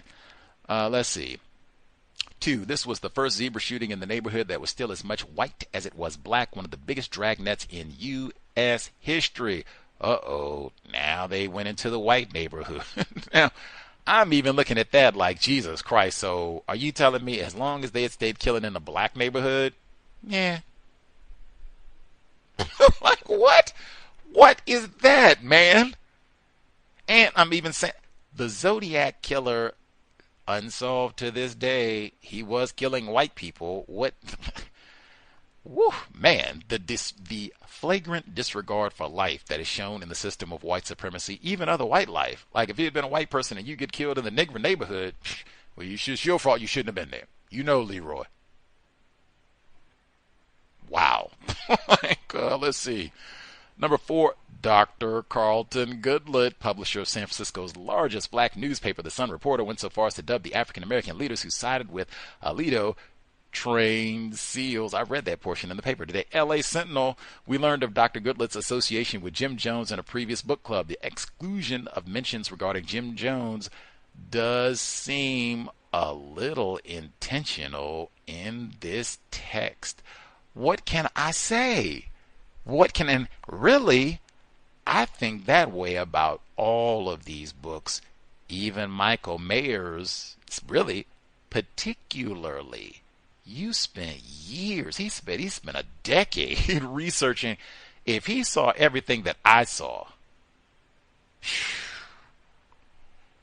there are Black Panther newspapers that I already had because of the Marcus Foster assassination, Symbionese Liberation Army, which Mayer's talked about, which is important, relevant.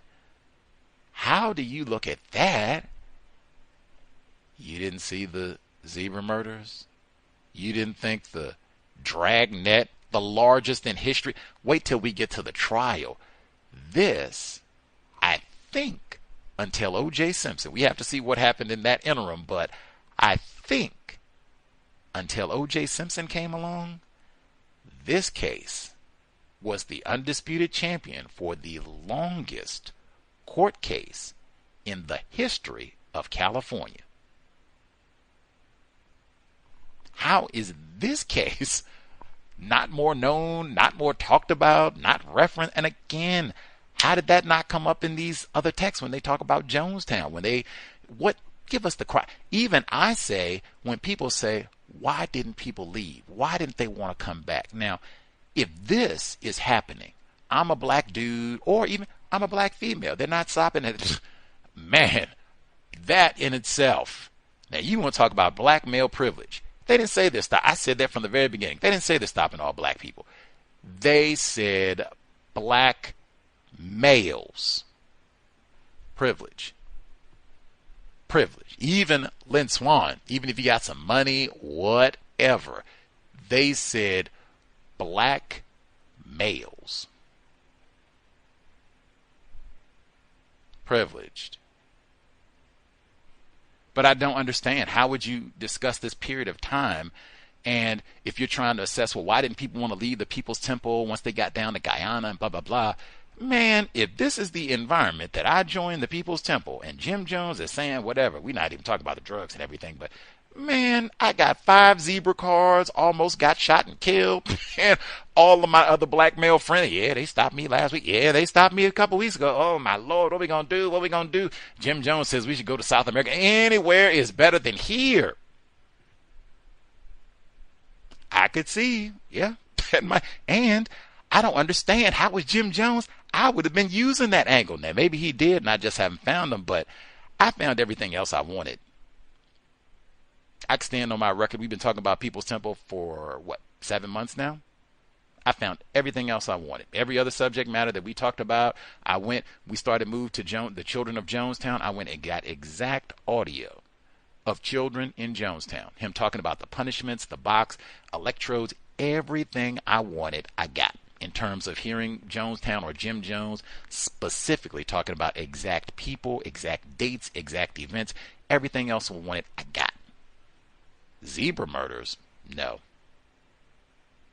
Either it's not there, or I finally met my match.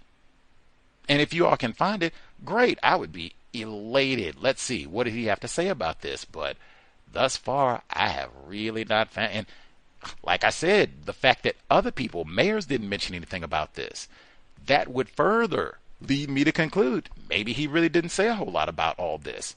That is suspicious. You talked all that about Mayor Aliotta before, 72. That's close to all this as well. Then, for sure, you helped get Moscone elected. Got People's Temple officials working in the mayor's office eventually. So how is it you would have nothing to say about all? They're comparing this to apartheid. He talked about apartheid and Nelson Mandela all the time. Like I said, he was in South America talking about having Idi Amin on speed dial in the jungle. How is it that you're right here in California in the Bay Area and you got hardly a people? I said, put it in this context.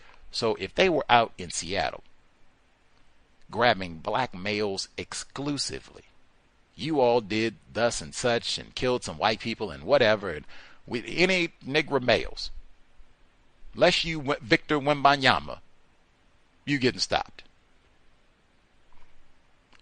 And Gus T has maybe 2 sentences to say about all this. What it do, boys and girls, black brother Gus T, they still smacking folks around in Seattle, but we're going to make it through. I still got my Brussels sprouts. Anyway, we're going to get back to talking about the Olympics, Paris, other things, racism all over the world, hear about our black indigenous brothers in Australia. WT, and that's it. You ain't got nothing else. You don't have no pictures, nothing. And come to find out, this is happening on your street, and you don't have nothing else to say about this, Gus? Lots of things in the world. Like, what? What? I would be like, is Gus involved in this? Like, he's trying not to draw attention to himself. Maybe he doesn't really live in Seattle. He's trying not to, whatever. Whatever it is, the fact that Jim Jones had almost nothing to say about that. He talked about the Symbionese Liberation Army all the time. These are concurrent events. He talked about Patty Hearst. He went on the radio, offered reward money, said they would facilitate between the Symbionese Liberation Army and the Hearst family. They went out and looted the food. We talked about all that. These are concurrent events. They happened at the exact same time. Nah, man. Let's see. We didn't get to the rest of it. Let's see. Get to some of my notes. I'll keep an eye out if other folks have thoughts that they'd like to share. It would be more interesting people that are in California if they were reading all this, because like I said, California has such rich history with regards to racism, white supremacy, to hear their thought. I guess many people in California are not aware of all of this. Like I said, when I lived there, I never heard any of this mentioned. And man, and the LA Sentinel, the Black Panther newspaper, did amazing work on this case. Covered it, from 93, 94, all the way through, and did regular, just tremendous coverage of all of this. But once again, books, all of the books that I've found written about the zebra murders, one more time, they are all written by white people. No disrespect to Prentice Sanders, but he did not write this book. And the dissertation that I located on the ramifications, the constitutionality of them stopping all the Negro males in San Francisco about this case, also written by a white person. Now, who again is more informed about racism, white supremacy? Now, compare that. How many of you all had heard about any of these books, read about any of these books, even knew about this case prior to us getting to all this in the book club? I didn't know about it either. I think the most I could have said is, I think something, I would have got an F. Like if they say, can you give me an accurate, competent 3 sentences about all this? No. Maybe the Jamie Foxx angle I would have maybe remembered. Jamie Foxx, I think, was supposed to be a movie, but I didn't even see the Jamie Foxx movie, and it's not out. So, I mean, how much credit do you really get for that? We love you, Jamie Foxx. Let's see.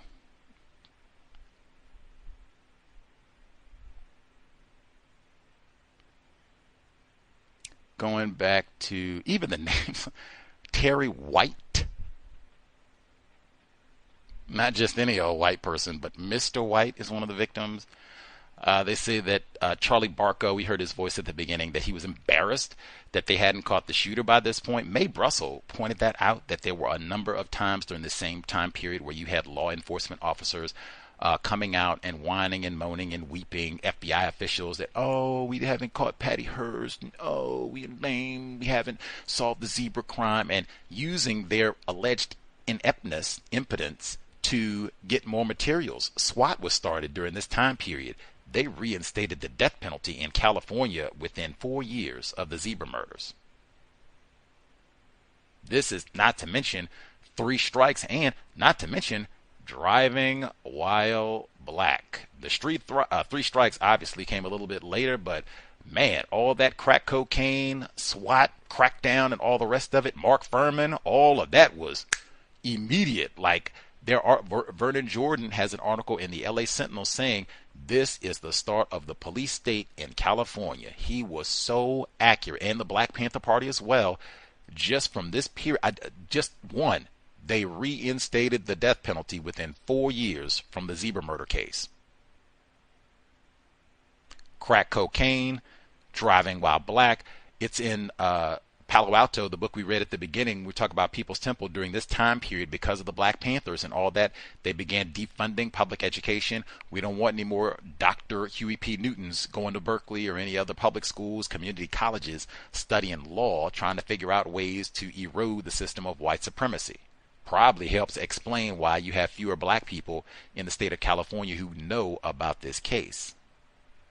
But all of that happened subsequent to these, and Ronald Reagan being elected as president, former governor of the state of California, and all of his draconian policies that he brought with him, and California cronies. Not to mention, I would be remiss, William Shockley, all of that computer data. Mae Brussell talked about that, the computers and technology that the police departments and security forces brought in during this time period.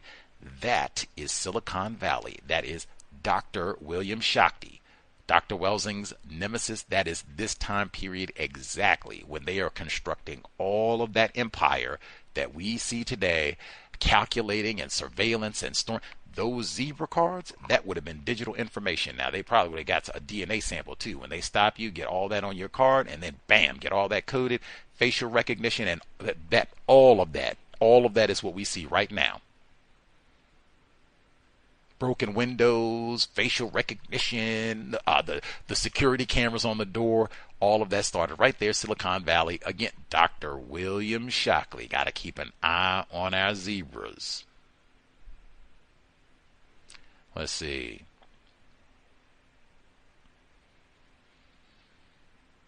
When he says that they had the rumors that it might have been the black police officers were either participating in this crime or tipping off the real black killers about where the patrols were going to be so they could evade them. And Mr. Sanders says, if they had said this to their face, it would have been a fight, a violent fight or something. Again, and these are white people who are armed killers, trained killers. Got nigger knockers too. In a work environment, that is one of the worst decisions you can make. They probably would have charged him with assault. You're going to be fired. You're going to be charged with assault. May have to serve prison time. And you might get shot and killed in the process too. Lose your pension. One of the worst decisions that you can make. And it's been my experience that white people often will do things in a work environment to try to provoke a physical confrontation so that they can fire you and be justified in doing so. So I would not recommend that at all, that response. Let's see. Said they saw one witness said that they saw a black dude running right after they heard the shots fired. This is for Mr. Shields. They heard a black dude, where they saw a black male running after the shots were fired, and gave a description that can match either J.C. Simon or Manuel Moore, or probably any number of thousands, tens of thousands, if not hundreds of thousands of black males and or even non-white males. And even he said a description of the black male running. Even that gave me pause, because I don't know how many times you all have had to give a description of someone, but if you've never seen a person before and it's kind of a rushed situation, like this is not something where you're going to get to study and, okay, sit down, I want you to focus on this one thing right here and pay, like it's none of that. It's just, this is just going to happen random, any moment, live time. You just went to get a bag of Funyuns or what have you, fumbling for your keys, and then pop, pop. You turn around like, what was that? Yeah. And it's just somebody running. So it's just going to be a blur of a face and a body going by. Now, if you think you can make an assessment, especially if it's dark, how much of an assessment you think you can really make? Well, they ran niggardly. That, because I said we had that before. They ran niggardly. Like, oh man, Jesus Christ, man. Chapter 10, another South Africa. Even that title, like, why is it called that? Like, is South Africa the only place where they have nigger knockers and bust black people over the head? They don't do that in Zimbabwe. They don't do that in the UK. They don't do that in Australia. They don't do that in Brazil. Please. They got informants to bust black people with ammunition and guns in Oakland. Let's see. All of this about the speciality of this place, like, it just stuck out to me. It almost seemed like the presence of white people, like, oh, in this area where we just started having black people and they haven't had so much so-called white flight and they haven't happened here, and like, given, and racism, white supremacy is violence every day, all day long. They've had Vietnam raging for all these years and bombing people and Agent Orange and all the rest of it, and not to mention bombing and dynamiting people right here in the U.S., black people, Medgar Evers and everything else that they had been having happening right here. Even if they did have something spark off or what have you, white people know how to put down riots and what have you. Again, I'm just appalled. You've been having this exact same behavior happen in areas where it's mostly black people, and it wasn't all this, oh man, the black people got to deal with all this and blah blah blah and all the rest of it, like, because it's now in an area with more white people. Oh man. If anything, white people have way more guns, so non-white people, you are in way more danger than they are. Let's see. Oh, and this is what I said, where they say an even greater source of frustration was the lack of solid description from any of the witnesses. Scores of people had seen the shootings, yet no one witness had a clear enough recollection of a killer's face for them to feel comfortable with a sketch artist making a drawing from the person's memory. That staggered me. Like I said, I mean, all these people have allegedly seen someone or what have you, but again, if it's quick, if you're not studying, they're running, it's dark, like, oh my God, you might, hey, I have been in, especially if they're wearing like a hood or anything, nothing. I have no idea. I don't know if it was a white person, non-white person, I have no idea, unless that's what we're going to start getting. Well, he did kind of have that Negro gait to him, and you know, I know how the Negro knees knock with it. Put that on the sketch, man. Ran niggerish. Let's see. The zebra cards, I love it. I need to see one of the zebra cards. Does it actually have a zebra on it? I appreciate that they went into so much detail about they had 2 cards. We keep a copy. Like I said, now it would have had genetic information, facial recognition, picture, everything. Like, oh, Jesus Christ. I cannot. That's what I'm saying. Like, now, can you imagine that environment and Jim Jones comes to you? I got 5 zebra cards in my pocket. Come here, black brother Gus. They whipped your head. I know. Come here. This your favorite. You ain't never met a socialist man like Brother Jim before. Come on. Yo, aren't you tired of all this? I'm tired of all this, too. Dianne Feinstein, the rest of these folks, Dianne Feinstein, the rest of these racists running around here, messing around. How many more zebra cards you going to take? Come on, we got the problem. We will never, matter of fact, we will have real zebras. We'll never see any of these no-count white racists again. Now, if I'm 14, 15, 16, and I hear that, he shows me the pictures, it's a whole lot of other black people like, yeah, Brother Gus, I'm tired. Look all my zebra cards. I'm tired of. I'm going too, Brother Gus. Man, that I'm at least have to think about it. Like, man, and if we on the way home, let me get stopped again. I got zebra card number 7 now. That Jim Jones, he make a whole lot of sense. Never met a socialist man like this before. Is there anything else? We get they stopped Officer Sanders, the California. Pause for Marlene Pinnock. Do you all remember Marlene Pinnock? That's 2014, black female grandmother. California Highway Patrol white officer driving while black under system of white supremacy pulled her over and pummeled her like she was trafficking fentanyl and had sassed him or something. Got it on video and everything, like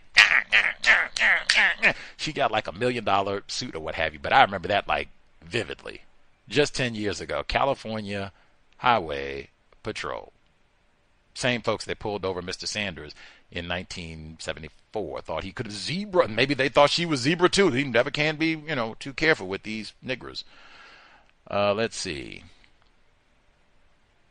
They said they wanted discretion. I talked about that's one of my favorite words, most important in law enforcement, where we have lots and lots and lots of latitude to stop as many black people for any reason, for no reason at all. Being Negro is more than enough. I cannot imagine under any circumstances, not for the OKC bombing in 1995, Timothy McVeigh, not for Jeffrey Dahmer, not for the Weather Underground, I cannot for the Zodiac, Ted Bundy, under any circumstances would it be we're going to have a dragnet to snatch any white person. You're out there messing around, white dude, white woman, whatever. You've been committing serial crimes. We haven't caught you, and we got a vague kind of description that it might be a white dude, maybe. Well, we're going to stop them all. Anybody, unless you're a midget, you getting stopped. You're going to answer some questions, and you're going to talk to us like sense or whatever. And we got a polar bear card for you once we stop and talk to you. Like, are you serious? Are you serious? Even if they were killing other white people, I cannot imagine that under any circumstance, and really in any part of the universe could I imagine that.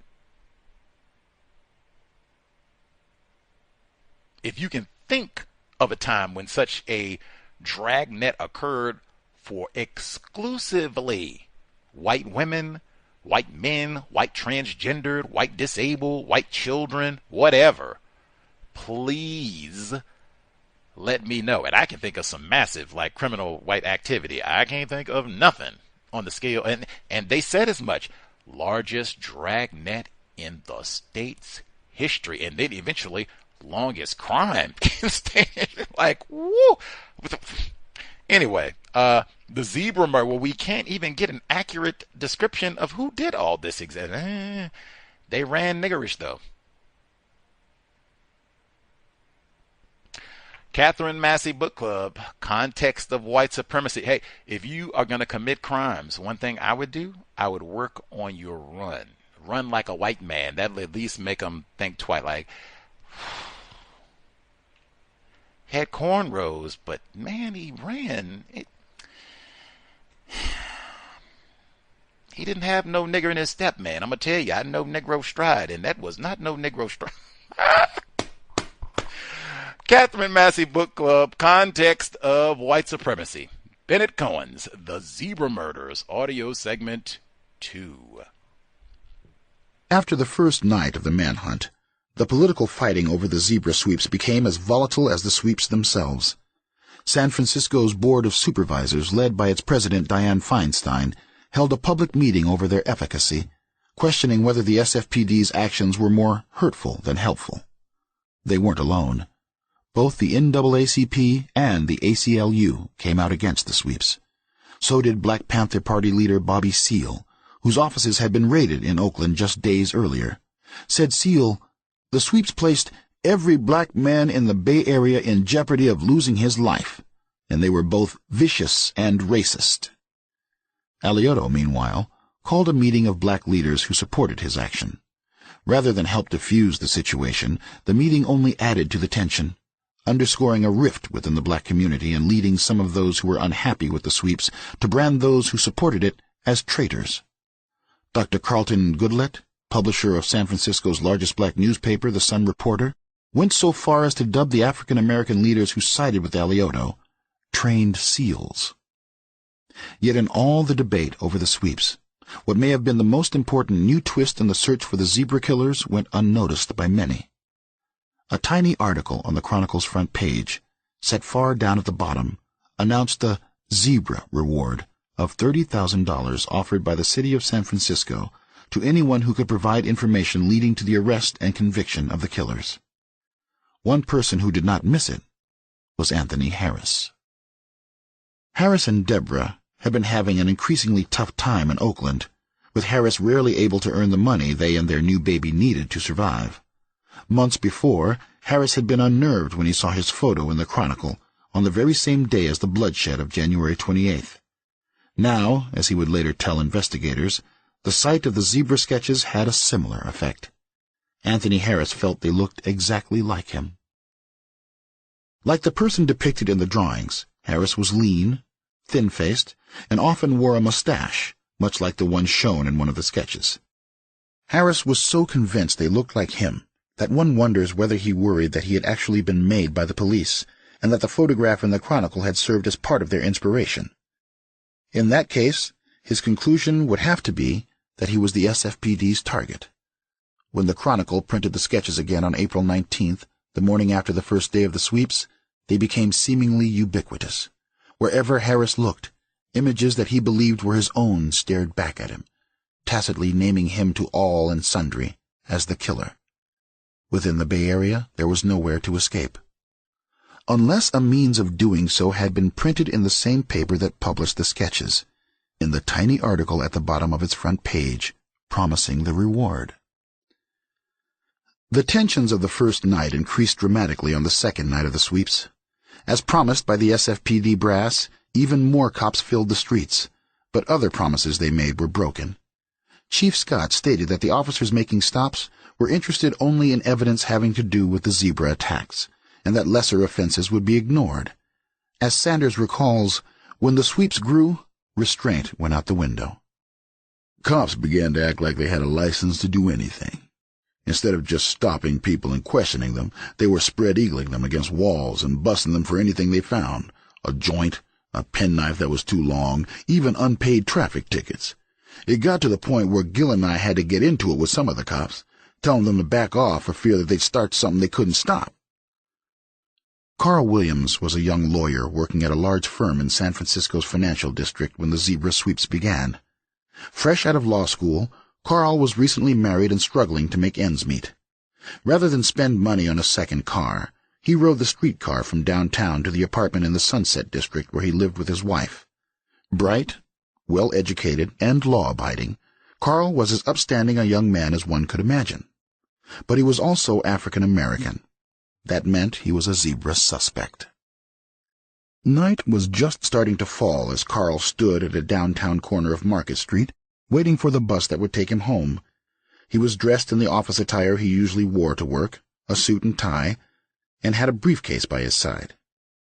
His mind was on other things as he waited for his ride, going back over cases he had worked on during the day. Like many African Americans his age, Carl actively followed politics and was passionate about civil rights. He was not naive, but he tried to embrace a positive vision and refused to give ground to despair or cynicism, no matter how dire things might seem.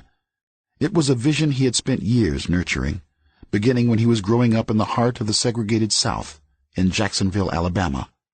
Yet it took only a few minutes to turn that vision upside down, and it didn't happen during the days of Jim Crow or below the Mason-Dixon line.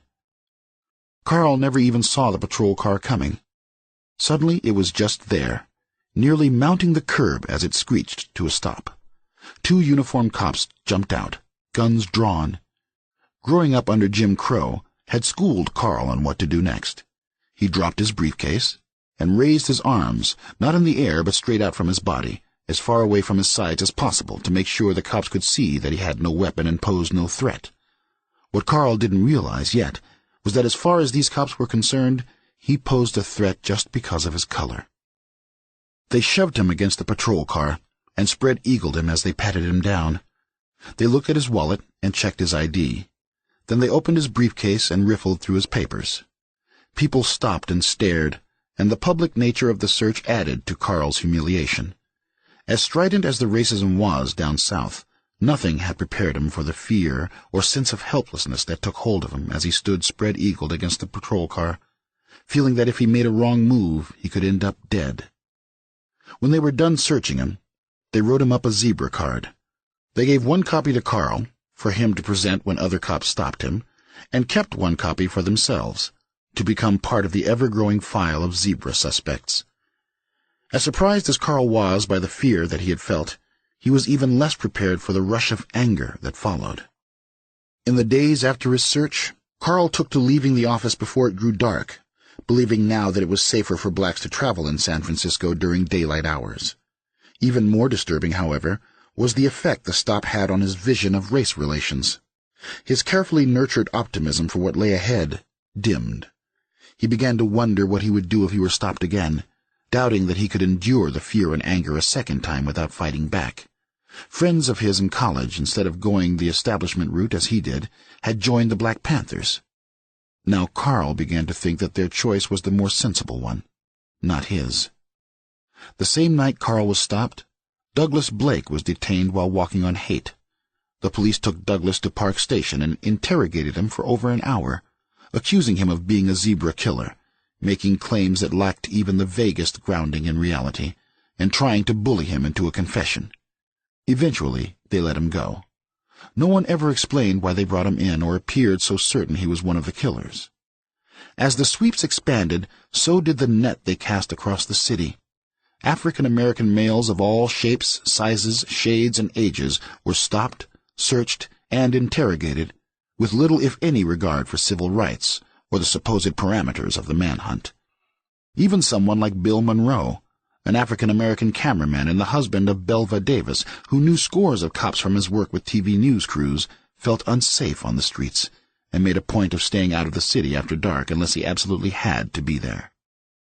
Perhaps the most ill-advised stop the police made on the second night of the zebra sweeps was one that belied the very notion the police were following any criteria at all except one: being black. Joseph B. Williams had taken part in 2 great African-American migrations. Born in South Carolina in 1912, he had moved north with his parents to Philadelphia soon after World War I. Years later, Williams participated in the second black migration, heading west to San Francisco after World War II. Although he had dropped out of school as a youth, Williams eventually got a law degree and joined the California bar in 1956. By 1974, Williams had spent 18 years working as a civil rights lawyer, partnering with men like Terry Francois and both John and Phil Burton, arguing scores of cases for the NAACP. Joe Williams had at least one other significant attribute in 1974. He was 62 years old. That made him more than 30 years older than the parameters called for by the zebra sweeps. Nevertheless, like every other black man out that night, Joe Williams was stopped, questioned, searched, and classified as a zebra suspect. Many African Americans reacted to being stopped by simply swallowing their anger and outrage and never saying a word about it to anyone. When you live in a world where humiliation is part of your daily routine, you learn to put it aside, Sanders explains. It's not that it doesn't affect you. It's that you feel powerless to fight it, so people learn to let injustice slide by. Not Joe Williams.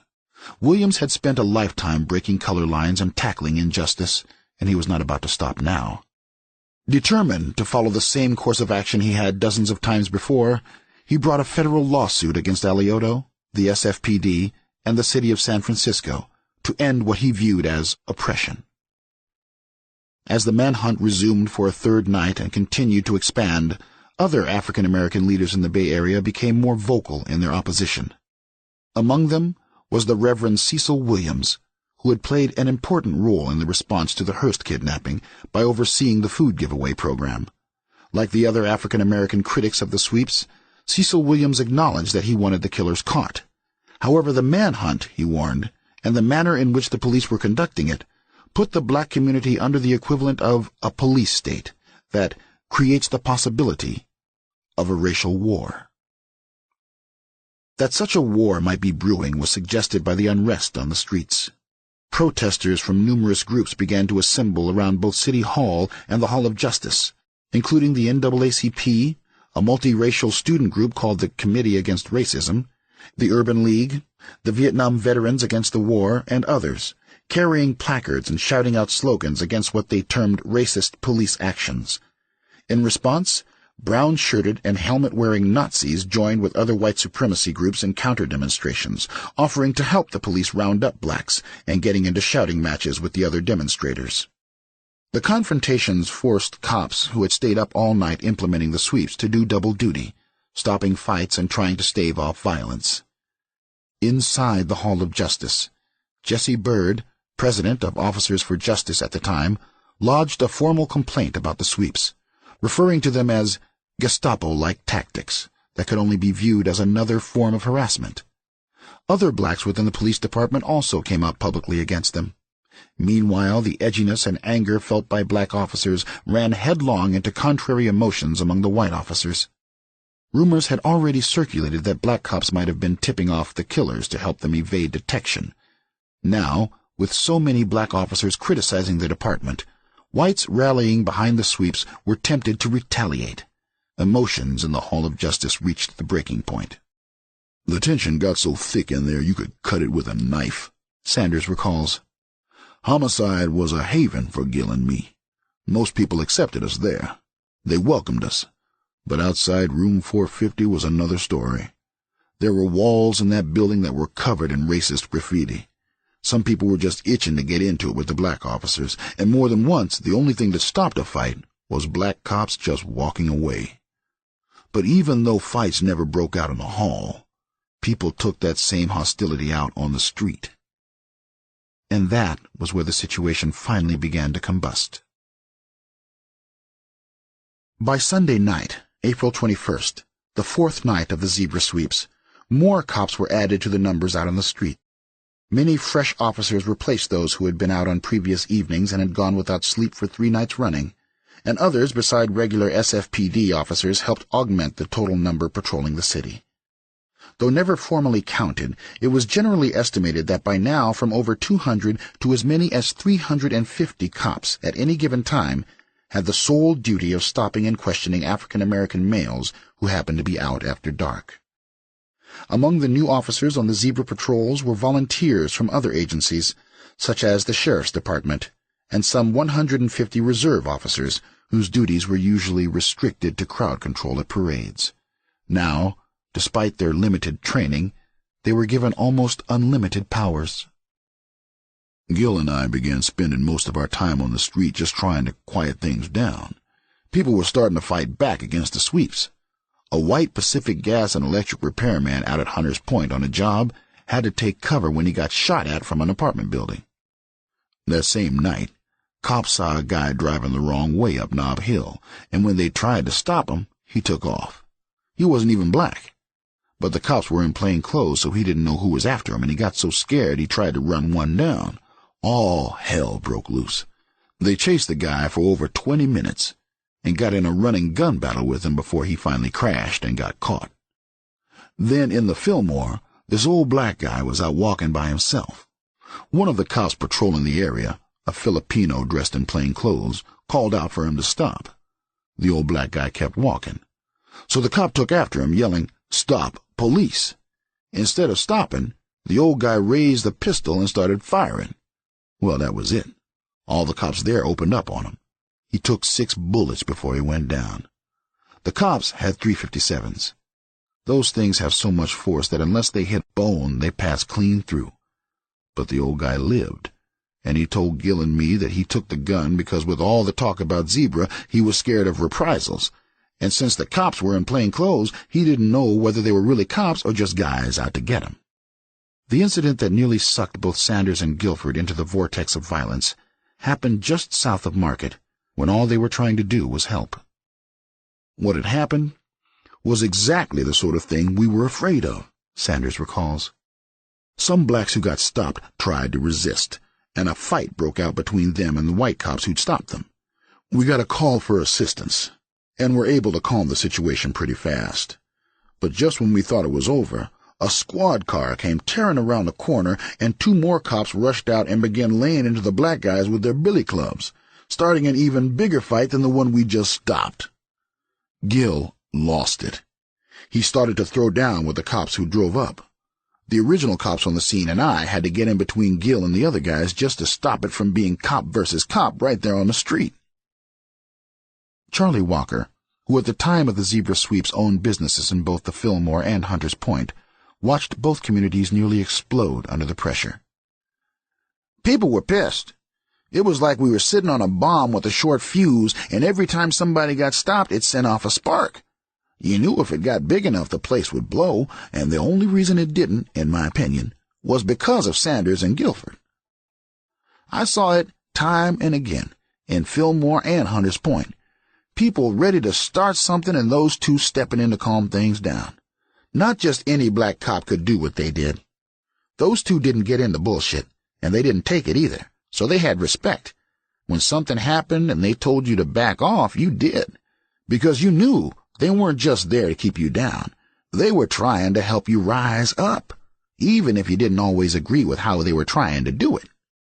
No matter what anyone did, though, the furor over Zebra kept spiraling out of control. Protesters began to follow Alioto around, hounding him with placards that accused him of leading a race war.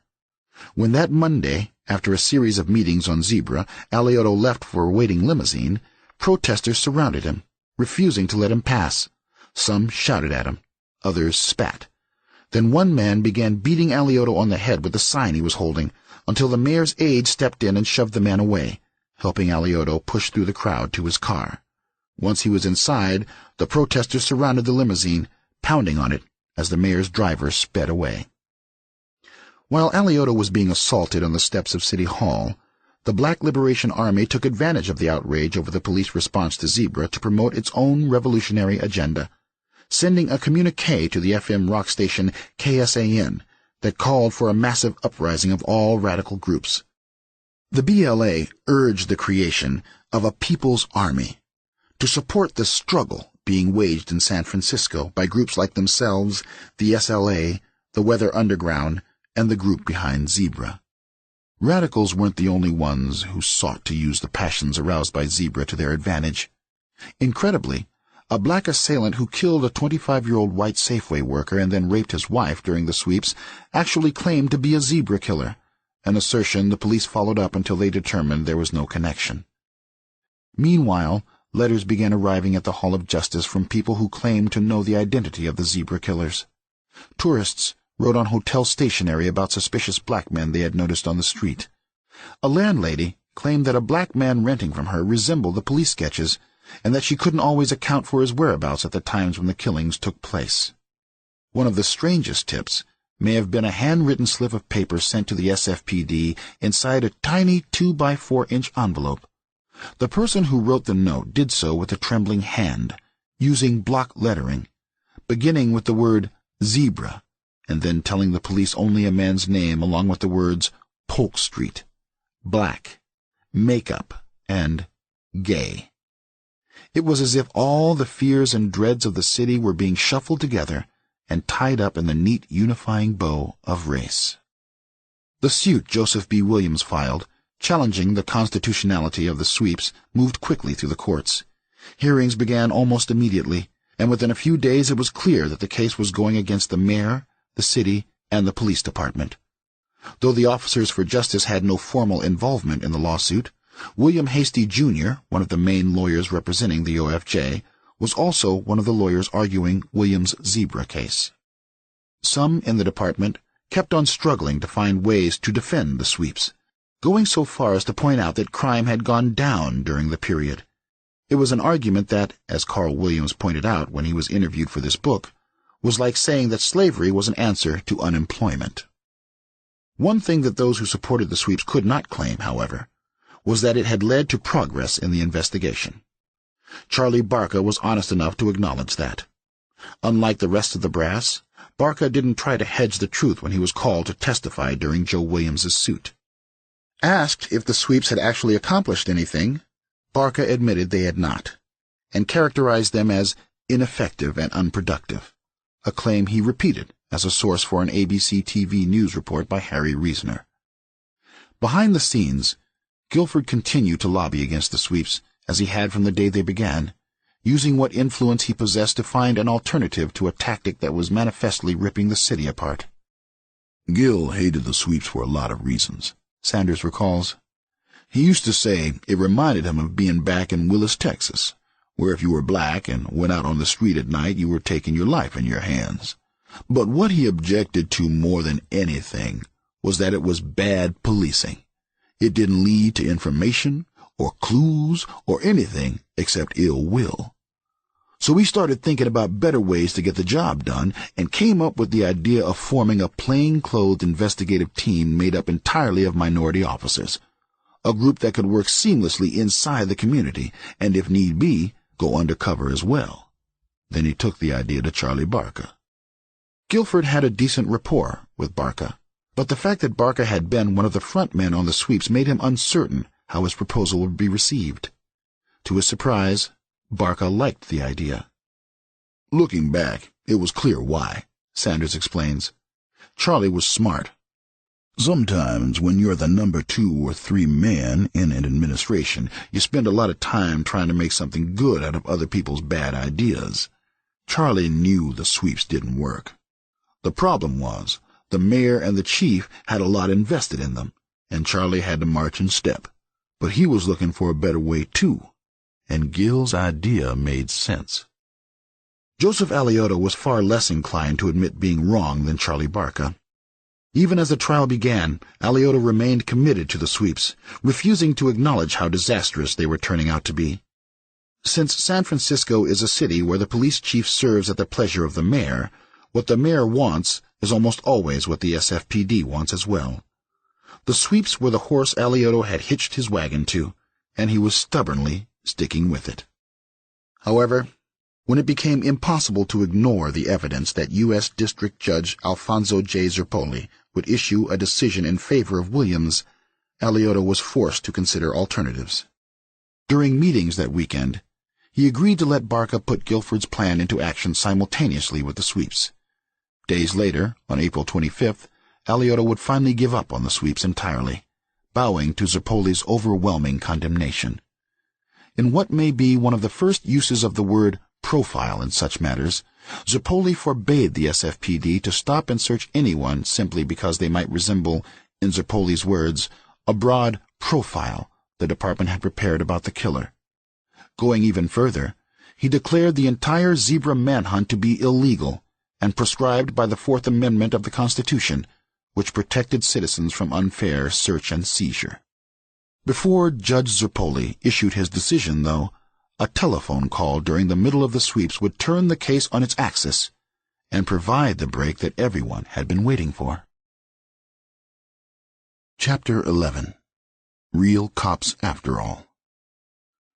With the zebra sweep severely straining racial relations in the department as well as the city, the SFPD brass counted on Guilford's leadership to help set things right among black officers. Given the go-ahead by Chief Scott and Captain Barca, Guilford assembled a 30-man force that comprised 28 blacks, 1 Latino, and 1 white. He would direct the unit, and Sanders would serve as his second-in-command. The plan was for the Zebra Squad to function as a plainclothes force working in areas of the city where they were comfortable and accepted, giving them a chance to develop information at a grassroots level.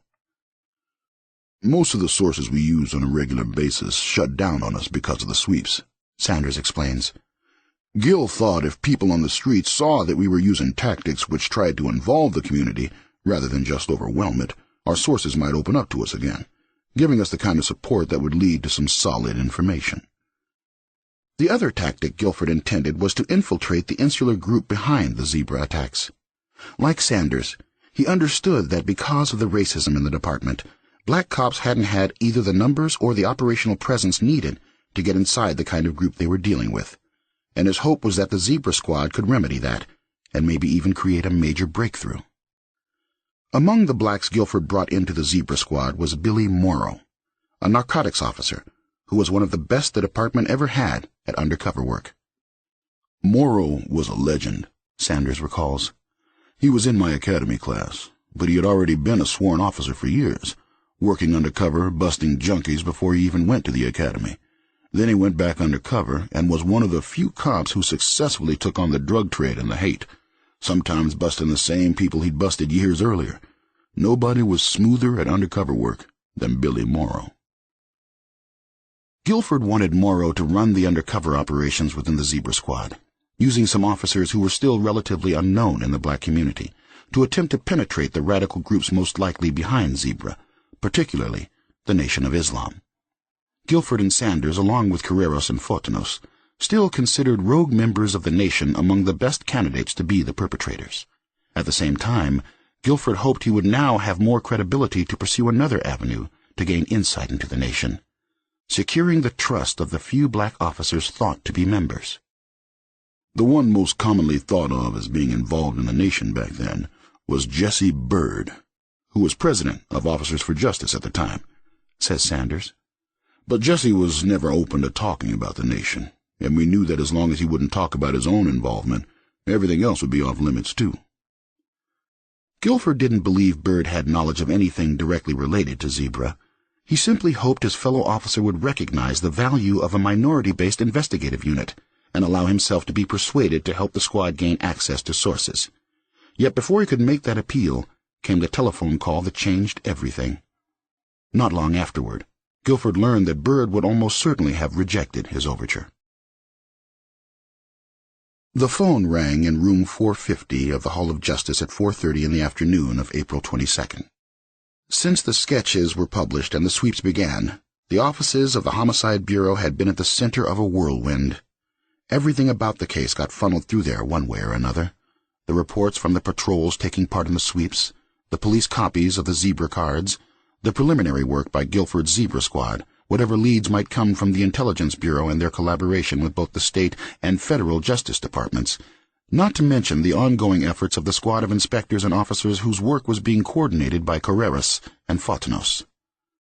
But nothing added to the tumult inside Homicide more than the number of tips, which had multiplied exponentially the day the sketches hit the papers. Letters, postcards, anonymous notes, and a deluge of calls poured in, with the phones ringing almost non-stop. In the 12 weeks since the official start of Operation Zebra at the end of January, more than 5,000 tips had been phoned in, coming at a rate of nearly one every 20 minutes.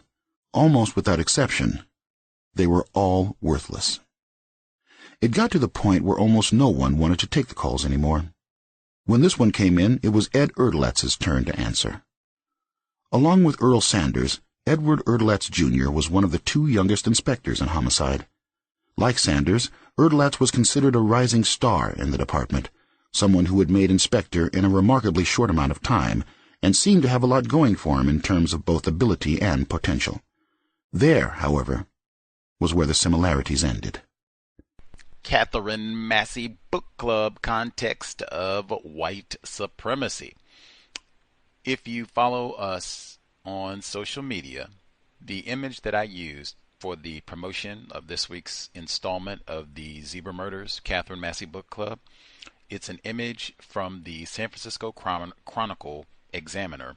Apparently, back in the old days, the Chronicle and the Examiner on Sundays combined their two papers for one enormous paper. So if you think, so this is back, no Wi-Fi, really even no Netflix, no Wi-Fi, no ESPN, no iPhone, caveman times. The Sunday paper that is mammoth Oh my God, that's like the best thing in the world. Oh man, and since there is no YouTube, no Netflix, no Wi-Fi, no ESPN, no CNN, you have a lot more time to read the newspaper.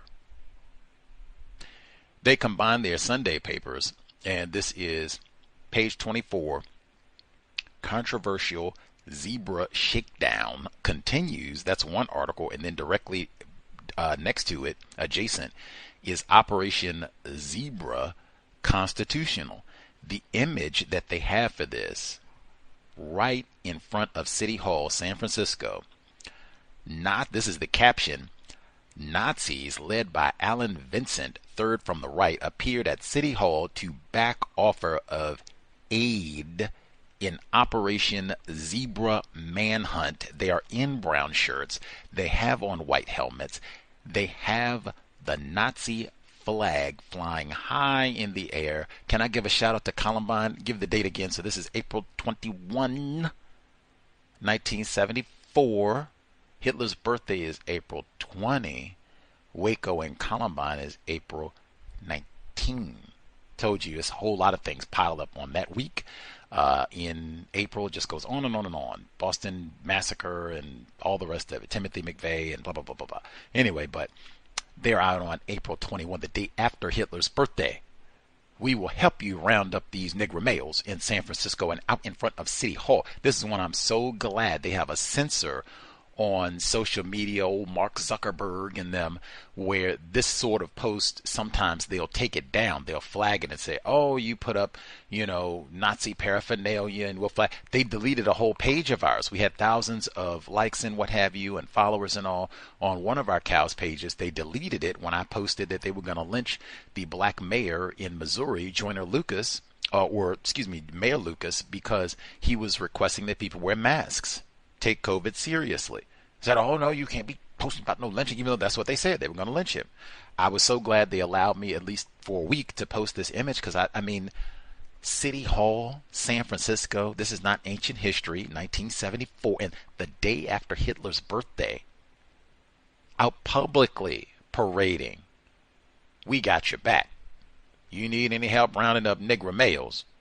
We got you. And Nazi insignia. And didn't we just hear all about the Nazis with Jim Jones said he had concentration camps in Guyana, right? Started all that with World War II and continuing the Nazi experiments was Jonestown. CIA Nazi experiment, medical, right? Anyway, but that, I'm glad they talked about that as well this week in the text. Images are right there. Like, this is another one because this was talked about pretty much every day in the San Francisco paper from January forward of 74. Every day they got something in there about this case. Patty Hearst, Symbionese Liberation Army, Black Panther Party, and even, it's so wacky, the Ali Frazier Part 2 fight happened in the middle of all this. You'll be reading about stopping Negroes and Ali Frazier 2 and cheap imitation of the original, and Joe Frazier complaining, and I thought I won. Ali was holding me the whole time, and them both saying, "Oh, I'll give him a rematch. I'll give him a rematch. He wants to give out a little bit more brain damage. I'll give him a rematch," which they did do eventually. But that is kind of wacky to see that happen in the midst of all this, almost like with Jonestown. In the midst of everything unfolding with Jonestown, Magic Johnson, Larry Bird battle it out for the NCAA championship. I said one of my dream images, I have Jim Jones sitting courtside at that matchup, because technically that is a few weeks after he's died in Jonestown, when they have their most, to this day, that is still the most watched basketball game ever. College, Magic Johnson versus Larry Bird, 1979 NCAA championship, that Jim Jones would be there front row with his popcorn munching, because he was all about the basketball team. See a Jonestown. But anyway, all this thing, and Magic Johnson, Zebra Murray. Now, did look, Kareem Abdul-Jabbar joined the Los Angeles Lakers in 1975. I do not think he would have been safe, because he is a 7-foot-tall Negro. Like I said, Kareem, what is your name? Zebra. Zebra. So no, that is one I vehemently disagree with the author. Even if you are a Lakers center, if you got a name like Abdul-Jabbar, you better go ahead and get ready for your zebra card. Number is 605-313-5164. Decode 564943 pound. Press star 61 if you would like to participate. The email untiljustice@gmail.com. See, we'll get remainder of our email here. This is email number 1. Finish that out. See if we have other emails. So I'll get my notes in as well. Let's see. Oh, and with regards to Carlton Goodlett, we have heard a lot from Carlton Goodlett about Jim Jones. He published a lot of the material for the People's Temple in the Sun Reporter newspaper. I think Bay Area Mom told us that they have one of the major public offices, public buildings in the Oakland area. Bay Area is named after Dr. Carlton Goodlett. And I said then, like, dang, I don't know. I would just be thinking about his relationship with Jim Jones every time I went to that facility. Oh, it's the one, I think one of the post office is named after him. I'm like, oh, no, nah. have to mail my items elsewhere. I don't know how I feel about all that. But I read the report where he was vigorously opposed to the so-called zebra stops and searches of black males, which again, I point out, Dr. Carlton Goodlett had all that to say. People's Temple is in operation. How is Jim Jones mute on all of this? That notwithstanding, Dr. Carlton Goodlett did some name calling of black people, called us black seals. Now, he didn't do all that name calling of the white people who had the ability to start and stop the zebra manhunt. He didn't do all that name calling of Alioto. He just said he's a strange man. That is real different. You're not even a man. You're a zebra. Same thing. Zebras, seals, gorillas, panthers, niggers, alligators, apes, coons, possums. Woman not, man not, child not too. Let's see. Listener said he looked on eBay for the zebra card. No luck. I can't even find like a photocopy of one. I would think someone would have one somewhere. Just what did it look like? Let's see. 5. Brown shirted and helmet wearing Nazis joined the other white supremacy groups. The original German brown shirts were worn by soldiers wearing desert brown shirts conducting warfare during the colonization of Namibia, Africa. Years after this period, Hitler obtained a surplus of these shirts and gave them to his street thugs, the Kaiser's Holocaust. This text has been discussed on the cows. The author may have been interviewed on a cow's broadcast. I forgot the white author's name, but we have talked about that before, way back when, 15 years. 6. He declared the entire zebra manhunt to be illegal and prescribed by the 4th Amendment of the Constitution, which protected citizens from unfair search and seizure. Constitution, does it apply to non-white people? Evidence supports that it does not. Protection? ? Are non-white people so-called citizens? ? GOP group claims Kamala Harris is ineligible to be president due to the Dred Scott decision. They said that about obesity too. Chapter 11. Erdelats? I think he said it. Erdelats? Yeah. Had a military mean with a crew cut. I don't think there is a particular look necessary that identifies suspected racists except being classified as white. I would agree. Haircut notwithstanding, I've seen where they can put on a wig. Hey, we've been talking about disguises and wigs and all the rest of it. You can put on a hat and, hey, things keep rolling right along, it seems. Email untiljustice@gmail.com. *61. Don't wait till last minute. Let's see. I'll get in some of the notes I had on the end of Chapter 10 and then the first portion of Chapter 11 that we heard as well. Let's see.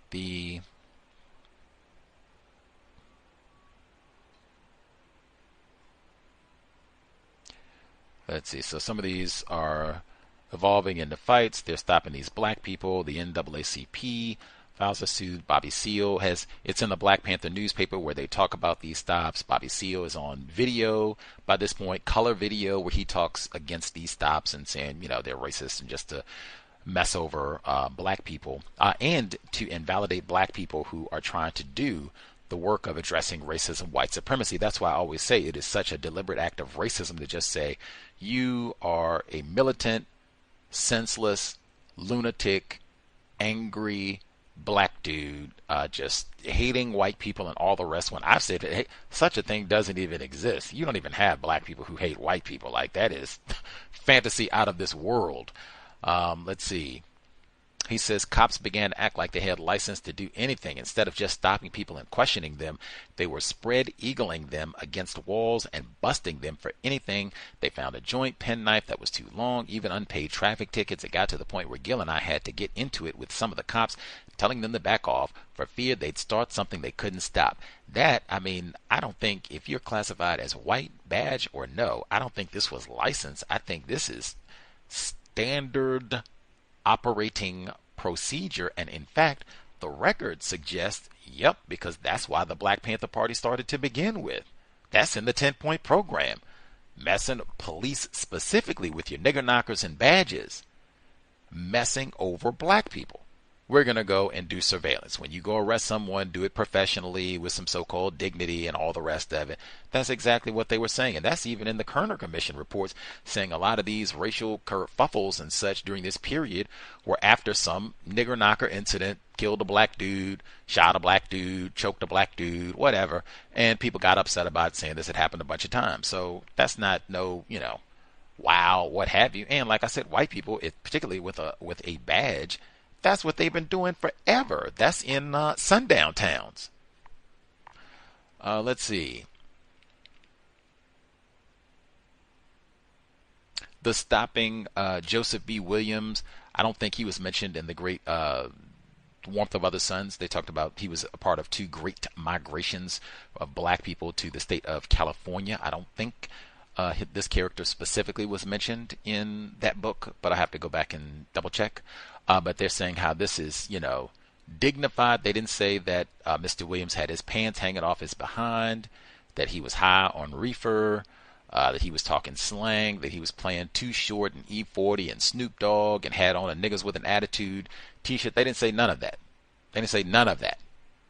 And they snatched him out too. That's why I said I know Kareem Abdul-Jabbar would not be safe, even though he's 7 foot tall, has a lot of money, plays for the Lakers. Kareem,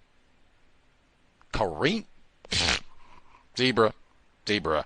Same way they already said, like, hey, 8 to 80, blind, cripple, or crazy. Now, when I heard that, I've heard that tacky jargon before, but typically when I hear it, it's someone talking about they have no standards with regards to sexual activity, and I am so desperate and in need of some sexual activity that, hey, I'm anybody. No standards at all. You don't have to have a job, money, nothing. 8 to 80, blind, cripple, or crazy. That's generally the context that I've heard someone just being really extreme about their willingness or need for some sexual healing, as Marvin would tell us.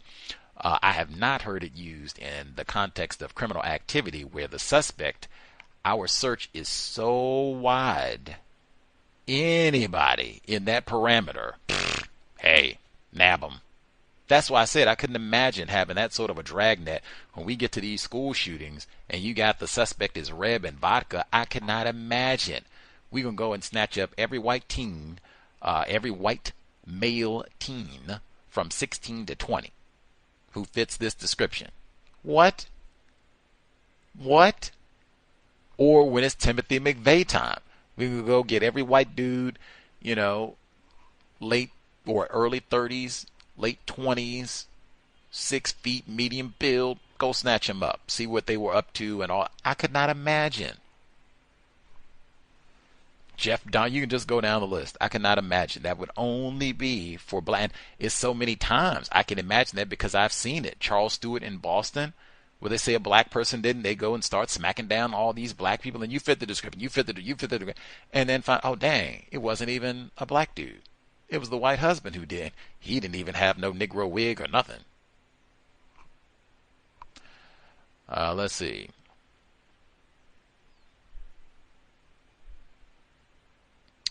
He said, when you live in a world where humiliation is part of your daily routine, you learn to put it aside.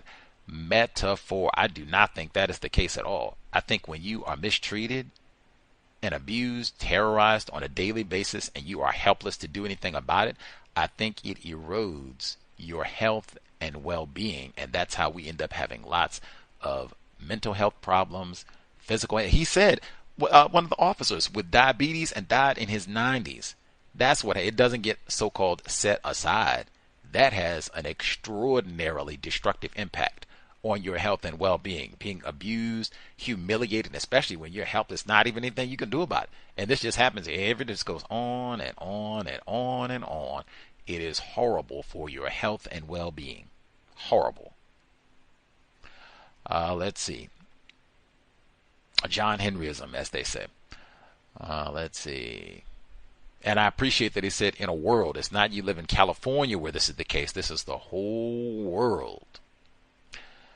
Let's see. Cecil Williams, we heard him. That's why I said you hear so many of these people. We've already heard of them before. Cecil Williams had so much to say about Jonestown, and they got him in pictures next to Jim Jones. I played audio of him last week. How is it that he and Dr. Carlton Goodland and Belva Davis and all these other folks that we've heard, they're on record talking about the zebra murders? Why is Jim Jones so silent? Let's see. Fights. I could not imagine me being a black dude and in this area during this time. If I lived in, like, I'm trying to think like, okay, when I lived in San Francisco and taking public transportation, like some of the black males here talked about, and all the like, oh, Oscar Grant, Jesus, especially being out at night. Now, on the one hand, I will say I had kind of the precognition that I didn't really do a lot of being out late at night, generally speaking. Like, once it was 8, 9 o'clock, generally I'm in the house. And because I didn't drive, oh yeah, I'm in the house. I'm not going and running out and about, and you're not going to find me out in Embarcadero or the Haight, the Tenderloin, midnight, or roaming around Oakland or Berkeley at midnight, 1 o'clock in the morning. Nothing like, nope, I'm in the house. On the other hand, I did jog outside. All that talk about Negro stride and all of it, man, I would have felt some type of way. Like, I probably would not have been able to jog. That probably would have stopped me, because I could not imagine, unless you're going to go jog like noon, daylight. Like, if you'd have to jog at high noon on a track, man. That's what I would do. I would not jog out in public. I would just jog on the track. That way I'm where I'm supposed to be. I think you could go jog on the track, I think, and maybe not be stopped. But I would have one time for anything to happen while I'm out on the track, and hey, that's the Negro zebra. They go run to the payphone, and like, man, I would have one time for that to happen while I was out running.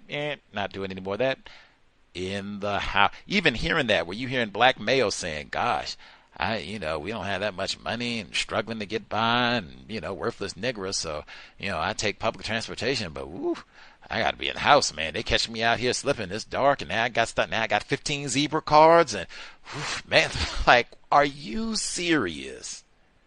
Are you serious? And they're snatching up everybody. I told Lynn, that's 62 years old. Lynn Swan, briefcase, slacks, whatever. Like that.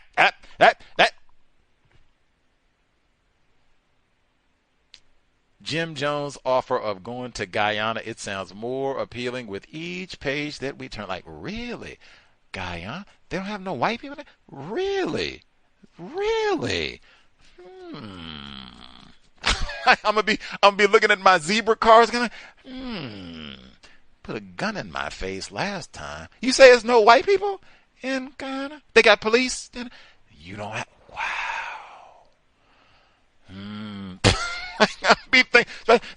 Hey, brother, you don't have to pay no flight. We'll put you on the bus and you never even. He said something like, hey man, Stanley said the Fillmore district, y'all will never see my black behind again. I might have been saying the same thing, like, oh my God, the Nazis are out at City Hall talking about rounding me up. Me specifically. I'm a black dude. They gonna get me. I ain't even got no friends. Oh, what we gonna do? I call Bay Area mom. What we gonna do? They gonna get me too. I don't know. Get out of here, black. You get me a like, oh no. Oh my God. What am I gonna do? Jim Jones, can you get me a? You sure you got extra room? Cause I got to go, man. I got to go. Raphael Sadiq, he did a whole song talking about he had to leave Oakland, Bay Area right now. It's 21st century. He didn't have to deal with Jim Jones and Nazis at City Hall. Jesus. Let's see. They went and beat down Mayor Ali. Man, this is the wackiest time. See, that's why I say we got to have security. See, it's gotten out of control. We got to get a hand on things. Get your taser, pepper spray, bear mace. Shades of January 6th to come. See, now see, they got all this. The Black Liberation Army urged the People's Army, and we're going to coalesce with the Symbionese Liberation Army and the Weather Underground, and just all of this nonsense. Like, two of these are mostly white organizations. The Black Liberation Army, we read about them before. They're credited with helping to break out Joanne Chesmard with the Black Panther Party. That she's Assata Shakur. I was thinking of her original name, but Assata Shakur, they are credited with helping to break her out, some of the members of the Black Liberation Army. But I mean, the Weather Underground is mostly white people, suspected racists like Bill Ayers, who's alive and well publishing books now. And then the SLA is mostly white people, well-educated white people. So all of that is just nonsense. And the Black Liberation Army was supposed to be like the silent, more clandestine wing of the Black Panthers and black people trying to solve this problem. I think they might have had some non-black people, maybe even a white person or two in there as well. But I mean, why are you issuing public communiques if you're supposed to be silent? Certainly, why are you trying to link up with these other white people? Why is that the goal if you're supposed to be silent? Anyway, let's see. So they get all these tips. The one tip that was written where they said Polk Street, black, makeup, gay. Why do you keep getting all this about makeup? Is it really a black person? That's what I mean. How did we even get to it was a black person when there is no witness who said, oh yeah, black person for sure, and this is a good look, this is what I think. You got all this ambiguity, and I didn't really get a good look. It was dark. Was he Latino? Was he Arab? Middle? I mean, running black. Let's see. Not the best police work. I think some other people have said that before, like, wow, this is not A+ professional, competent police work from what I'm reading here. The sketch alone. Let's see.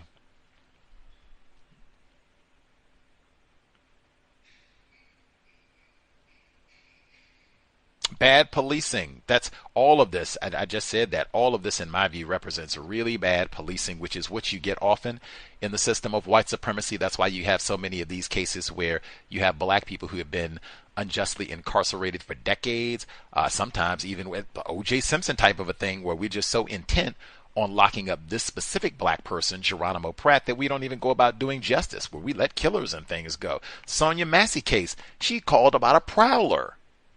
They came and shot and killed her. Where's the prowler? That type of a thing where Fuller says we don't have police officers. We have enforcement officers, and a lot of it is just race soldiering.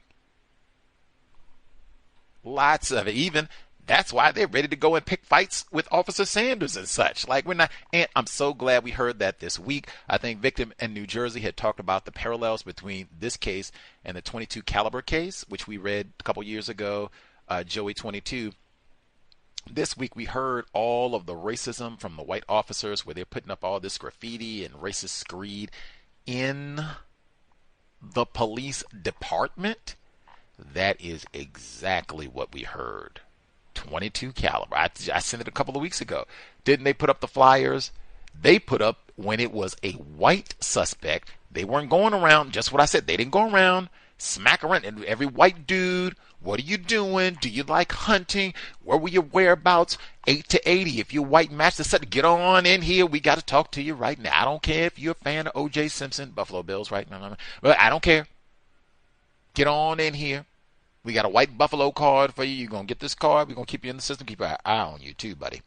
They didn't do all that. But we did hear when they put that suspect out of the white killer, they put it up, our hero. Man of the year. Cheering him on, getting more of him. Ooh, getting the crime rate down. That's the same thing they said. It's getting the crime rate down. Doing the zebra hunt, Joey 22, we getting the crime rate down. We getting rid of some of the rapists, looters. So that we do have some similarities between these two cases that are a few years apart on opposite sides of the continent. But for the most part, it's not too much overlap in these two cases from what I've seen. Not too much. Any hoodles. We have, I think, at max 2 sessions to go. Might just be one, but at max 2 sessions, and then we will be all done with Bennett Cohen's book. If you're following along in the archives, you can be thinking of final thoughts as we get in for the last 2 weeks. Coming up, I'll try and share more of the reports from the black newspapers in particular. I guess that'd be one other as well before we wrap up. There are so many just amazing reports. And I mean, I get it. He talked to Mr. Sanders. That's great. But I mean, if you're going to go to the San Francisco Chronicle, he's got pictures from there. The LA Sentinel, they talked to lots of black people in San Francisco to get their thoughts on all of this. The Black Panther newspaper, amazing. Like, that is consistent where I said the same thing for Absolute Madness. You want to talk about other parallels? Katherine Pellinero, white woman who wrote that book, where she also does not include resources from the black press. They were right there, contemporaries. They were talking about all these issues, and they did great jobs reporting on all this. Some of the Black Buffalo press even reported on the zebra killings. How does all that get left out? What they thought about all? What did they think about Mayor Alioto? What did they think about these stops? What did the black people that they went and talked to? Because sometimes even black citizens wrote in and they published editorials. Even the Black Panther newspaper, they have editorials where black people, presumably, wrote into the newspaper to voice their feelings about the stops, the coverage. Do we even think it's black people who are doing this? And they have that as an article too, where black people said, we are afraid. We don't know who's committing these crimes. And then like I just said, it's not like you got waves and oceans of black people. Like, that's right, get these crackers. They deserve. It's like, man, we don't even know who's doing this. We are terrified. And then the white lash, we already know, regardless of who's doing it, they put it out there that we did it. All of us will pay. You had black people. It was loads of black people saying, oh my God, like soon as the sun goes down, I am in the house. Now imagine you're anything. That's my environment. And in fact, I'm part of the Great Migration. We came here from Mississippi, Florida, Alabama. This is, Emmett Till era and all that. We fleeing all that to come here. They got zebra cards and we can't even go outside after 5. California dreaming indeed. I am stunned as someone who lived in California that this case is not more well known, and it seems like we would have it again one more time. No black person looked at all of this and wrote a book on it. Same thing I said about Jim Jones. Wrote a non-fiction book about it. I don't even think there's a fiction book on this one. At least some black people did do fiction books on Jonestown, but man, no. And again, I can only say for California, that is a part of the state repression and white supremacy that Vernon Jordan and others predicted from this era. Divestment in public education, to make sure that you have fewer black people in school, colleges, in the California state system, Berkeley and all the rest of it, even community colleges, so that you don't have black people who have the skills or even reading comprehension to be able to go. Oh, zebra murders. Think I'll research that. Read about that. What was that? What? They would stop zebra. What? What? Nope. Anyway, we will be back next week. More to come. It is at minimum worth a look at the images. How often do you get to see Nazis out in front of City Hall? Proudly proclaiming their willingness to round up niggers. Not people of color, not black and brown people, just black males.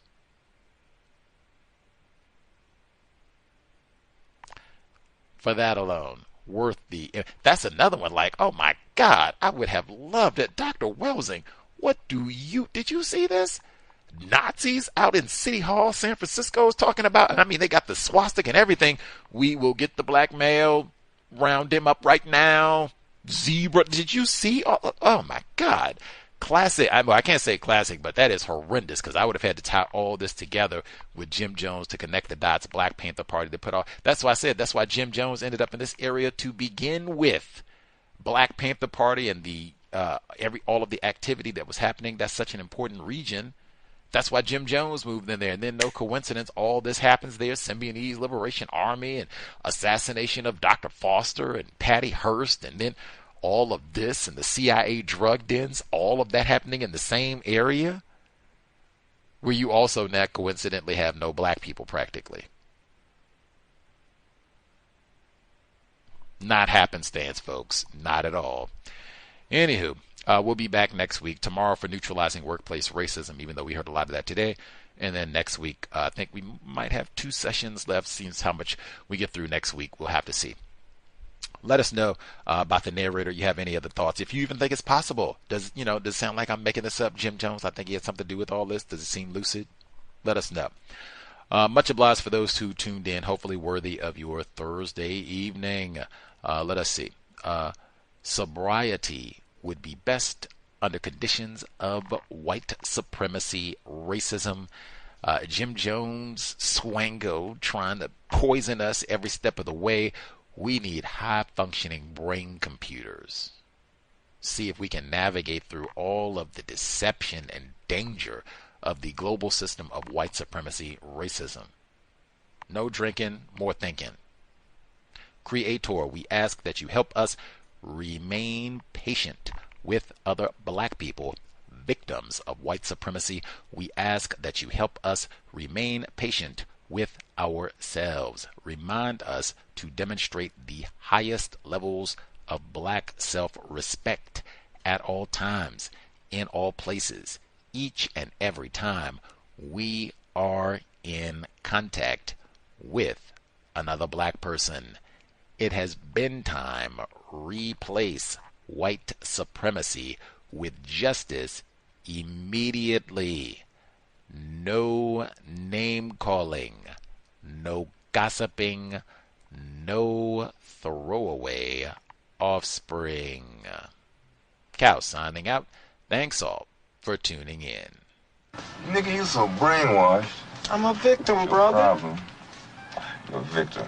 I'm a victim of 400 years of conditioning. Shut up. The man has programmed my conditioning. Mm-hmm. Even my conditioning has been conditioned.